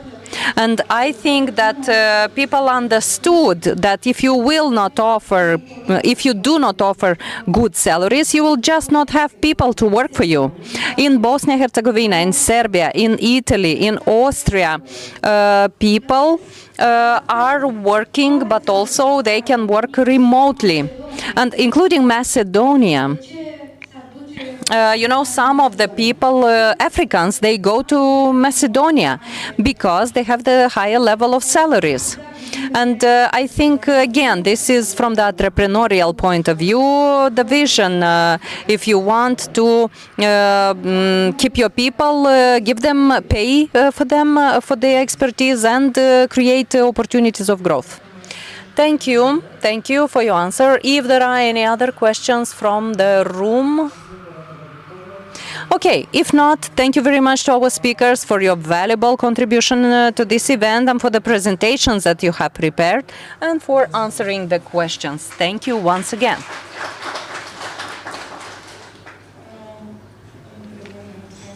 Mr. Pelivan, thank you also. We are at the end of our free discussion sessions, but our activity does not stop here. I wanted to thank the speakers. I wanted to thank the audience and those that asked questions. And indeed, I hope that these free sessions covering very important subjects, they answer to your questions about the tourism and wine industry in Moldova. I hope people inspired you, the speakers. I hope it helped you generate new ideas, maybe new strategies that you can apply in the future. Thank you once again to the organizers, to the host of this event. Now I would like to invite you at a tour of the winery. We are going to get out through the right side, right from my side, and we are going to finalize today's event with the wine tasting. At 5:30 we have the last transport that will transport people from here to Chisinau. Thank you.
Дизайн була далі. Ой.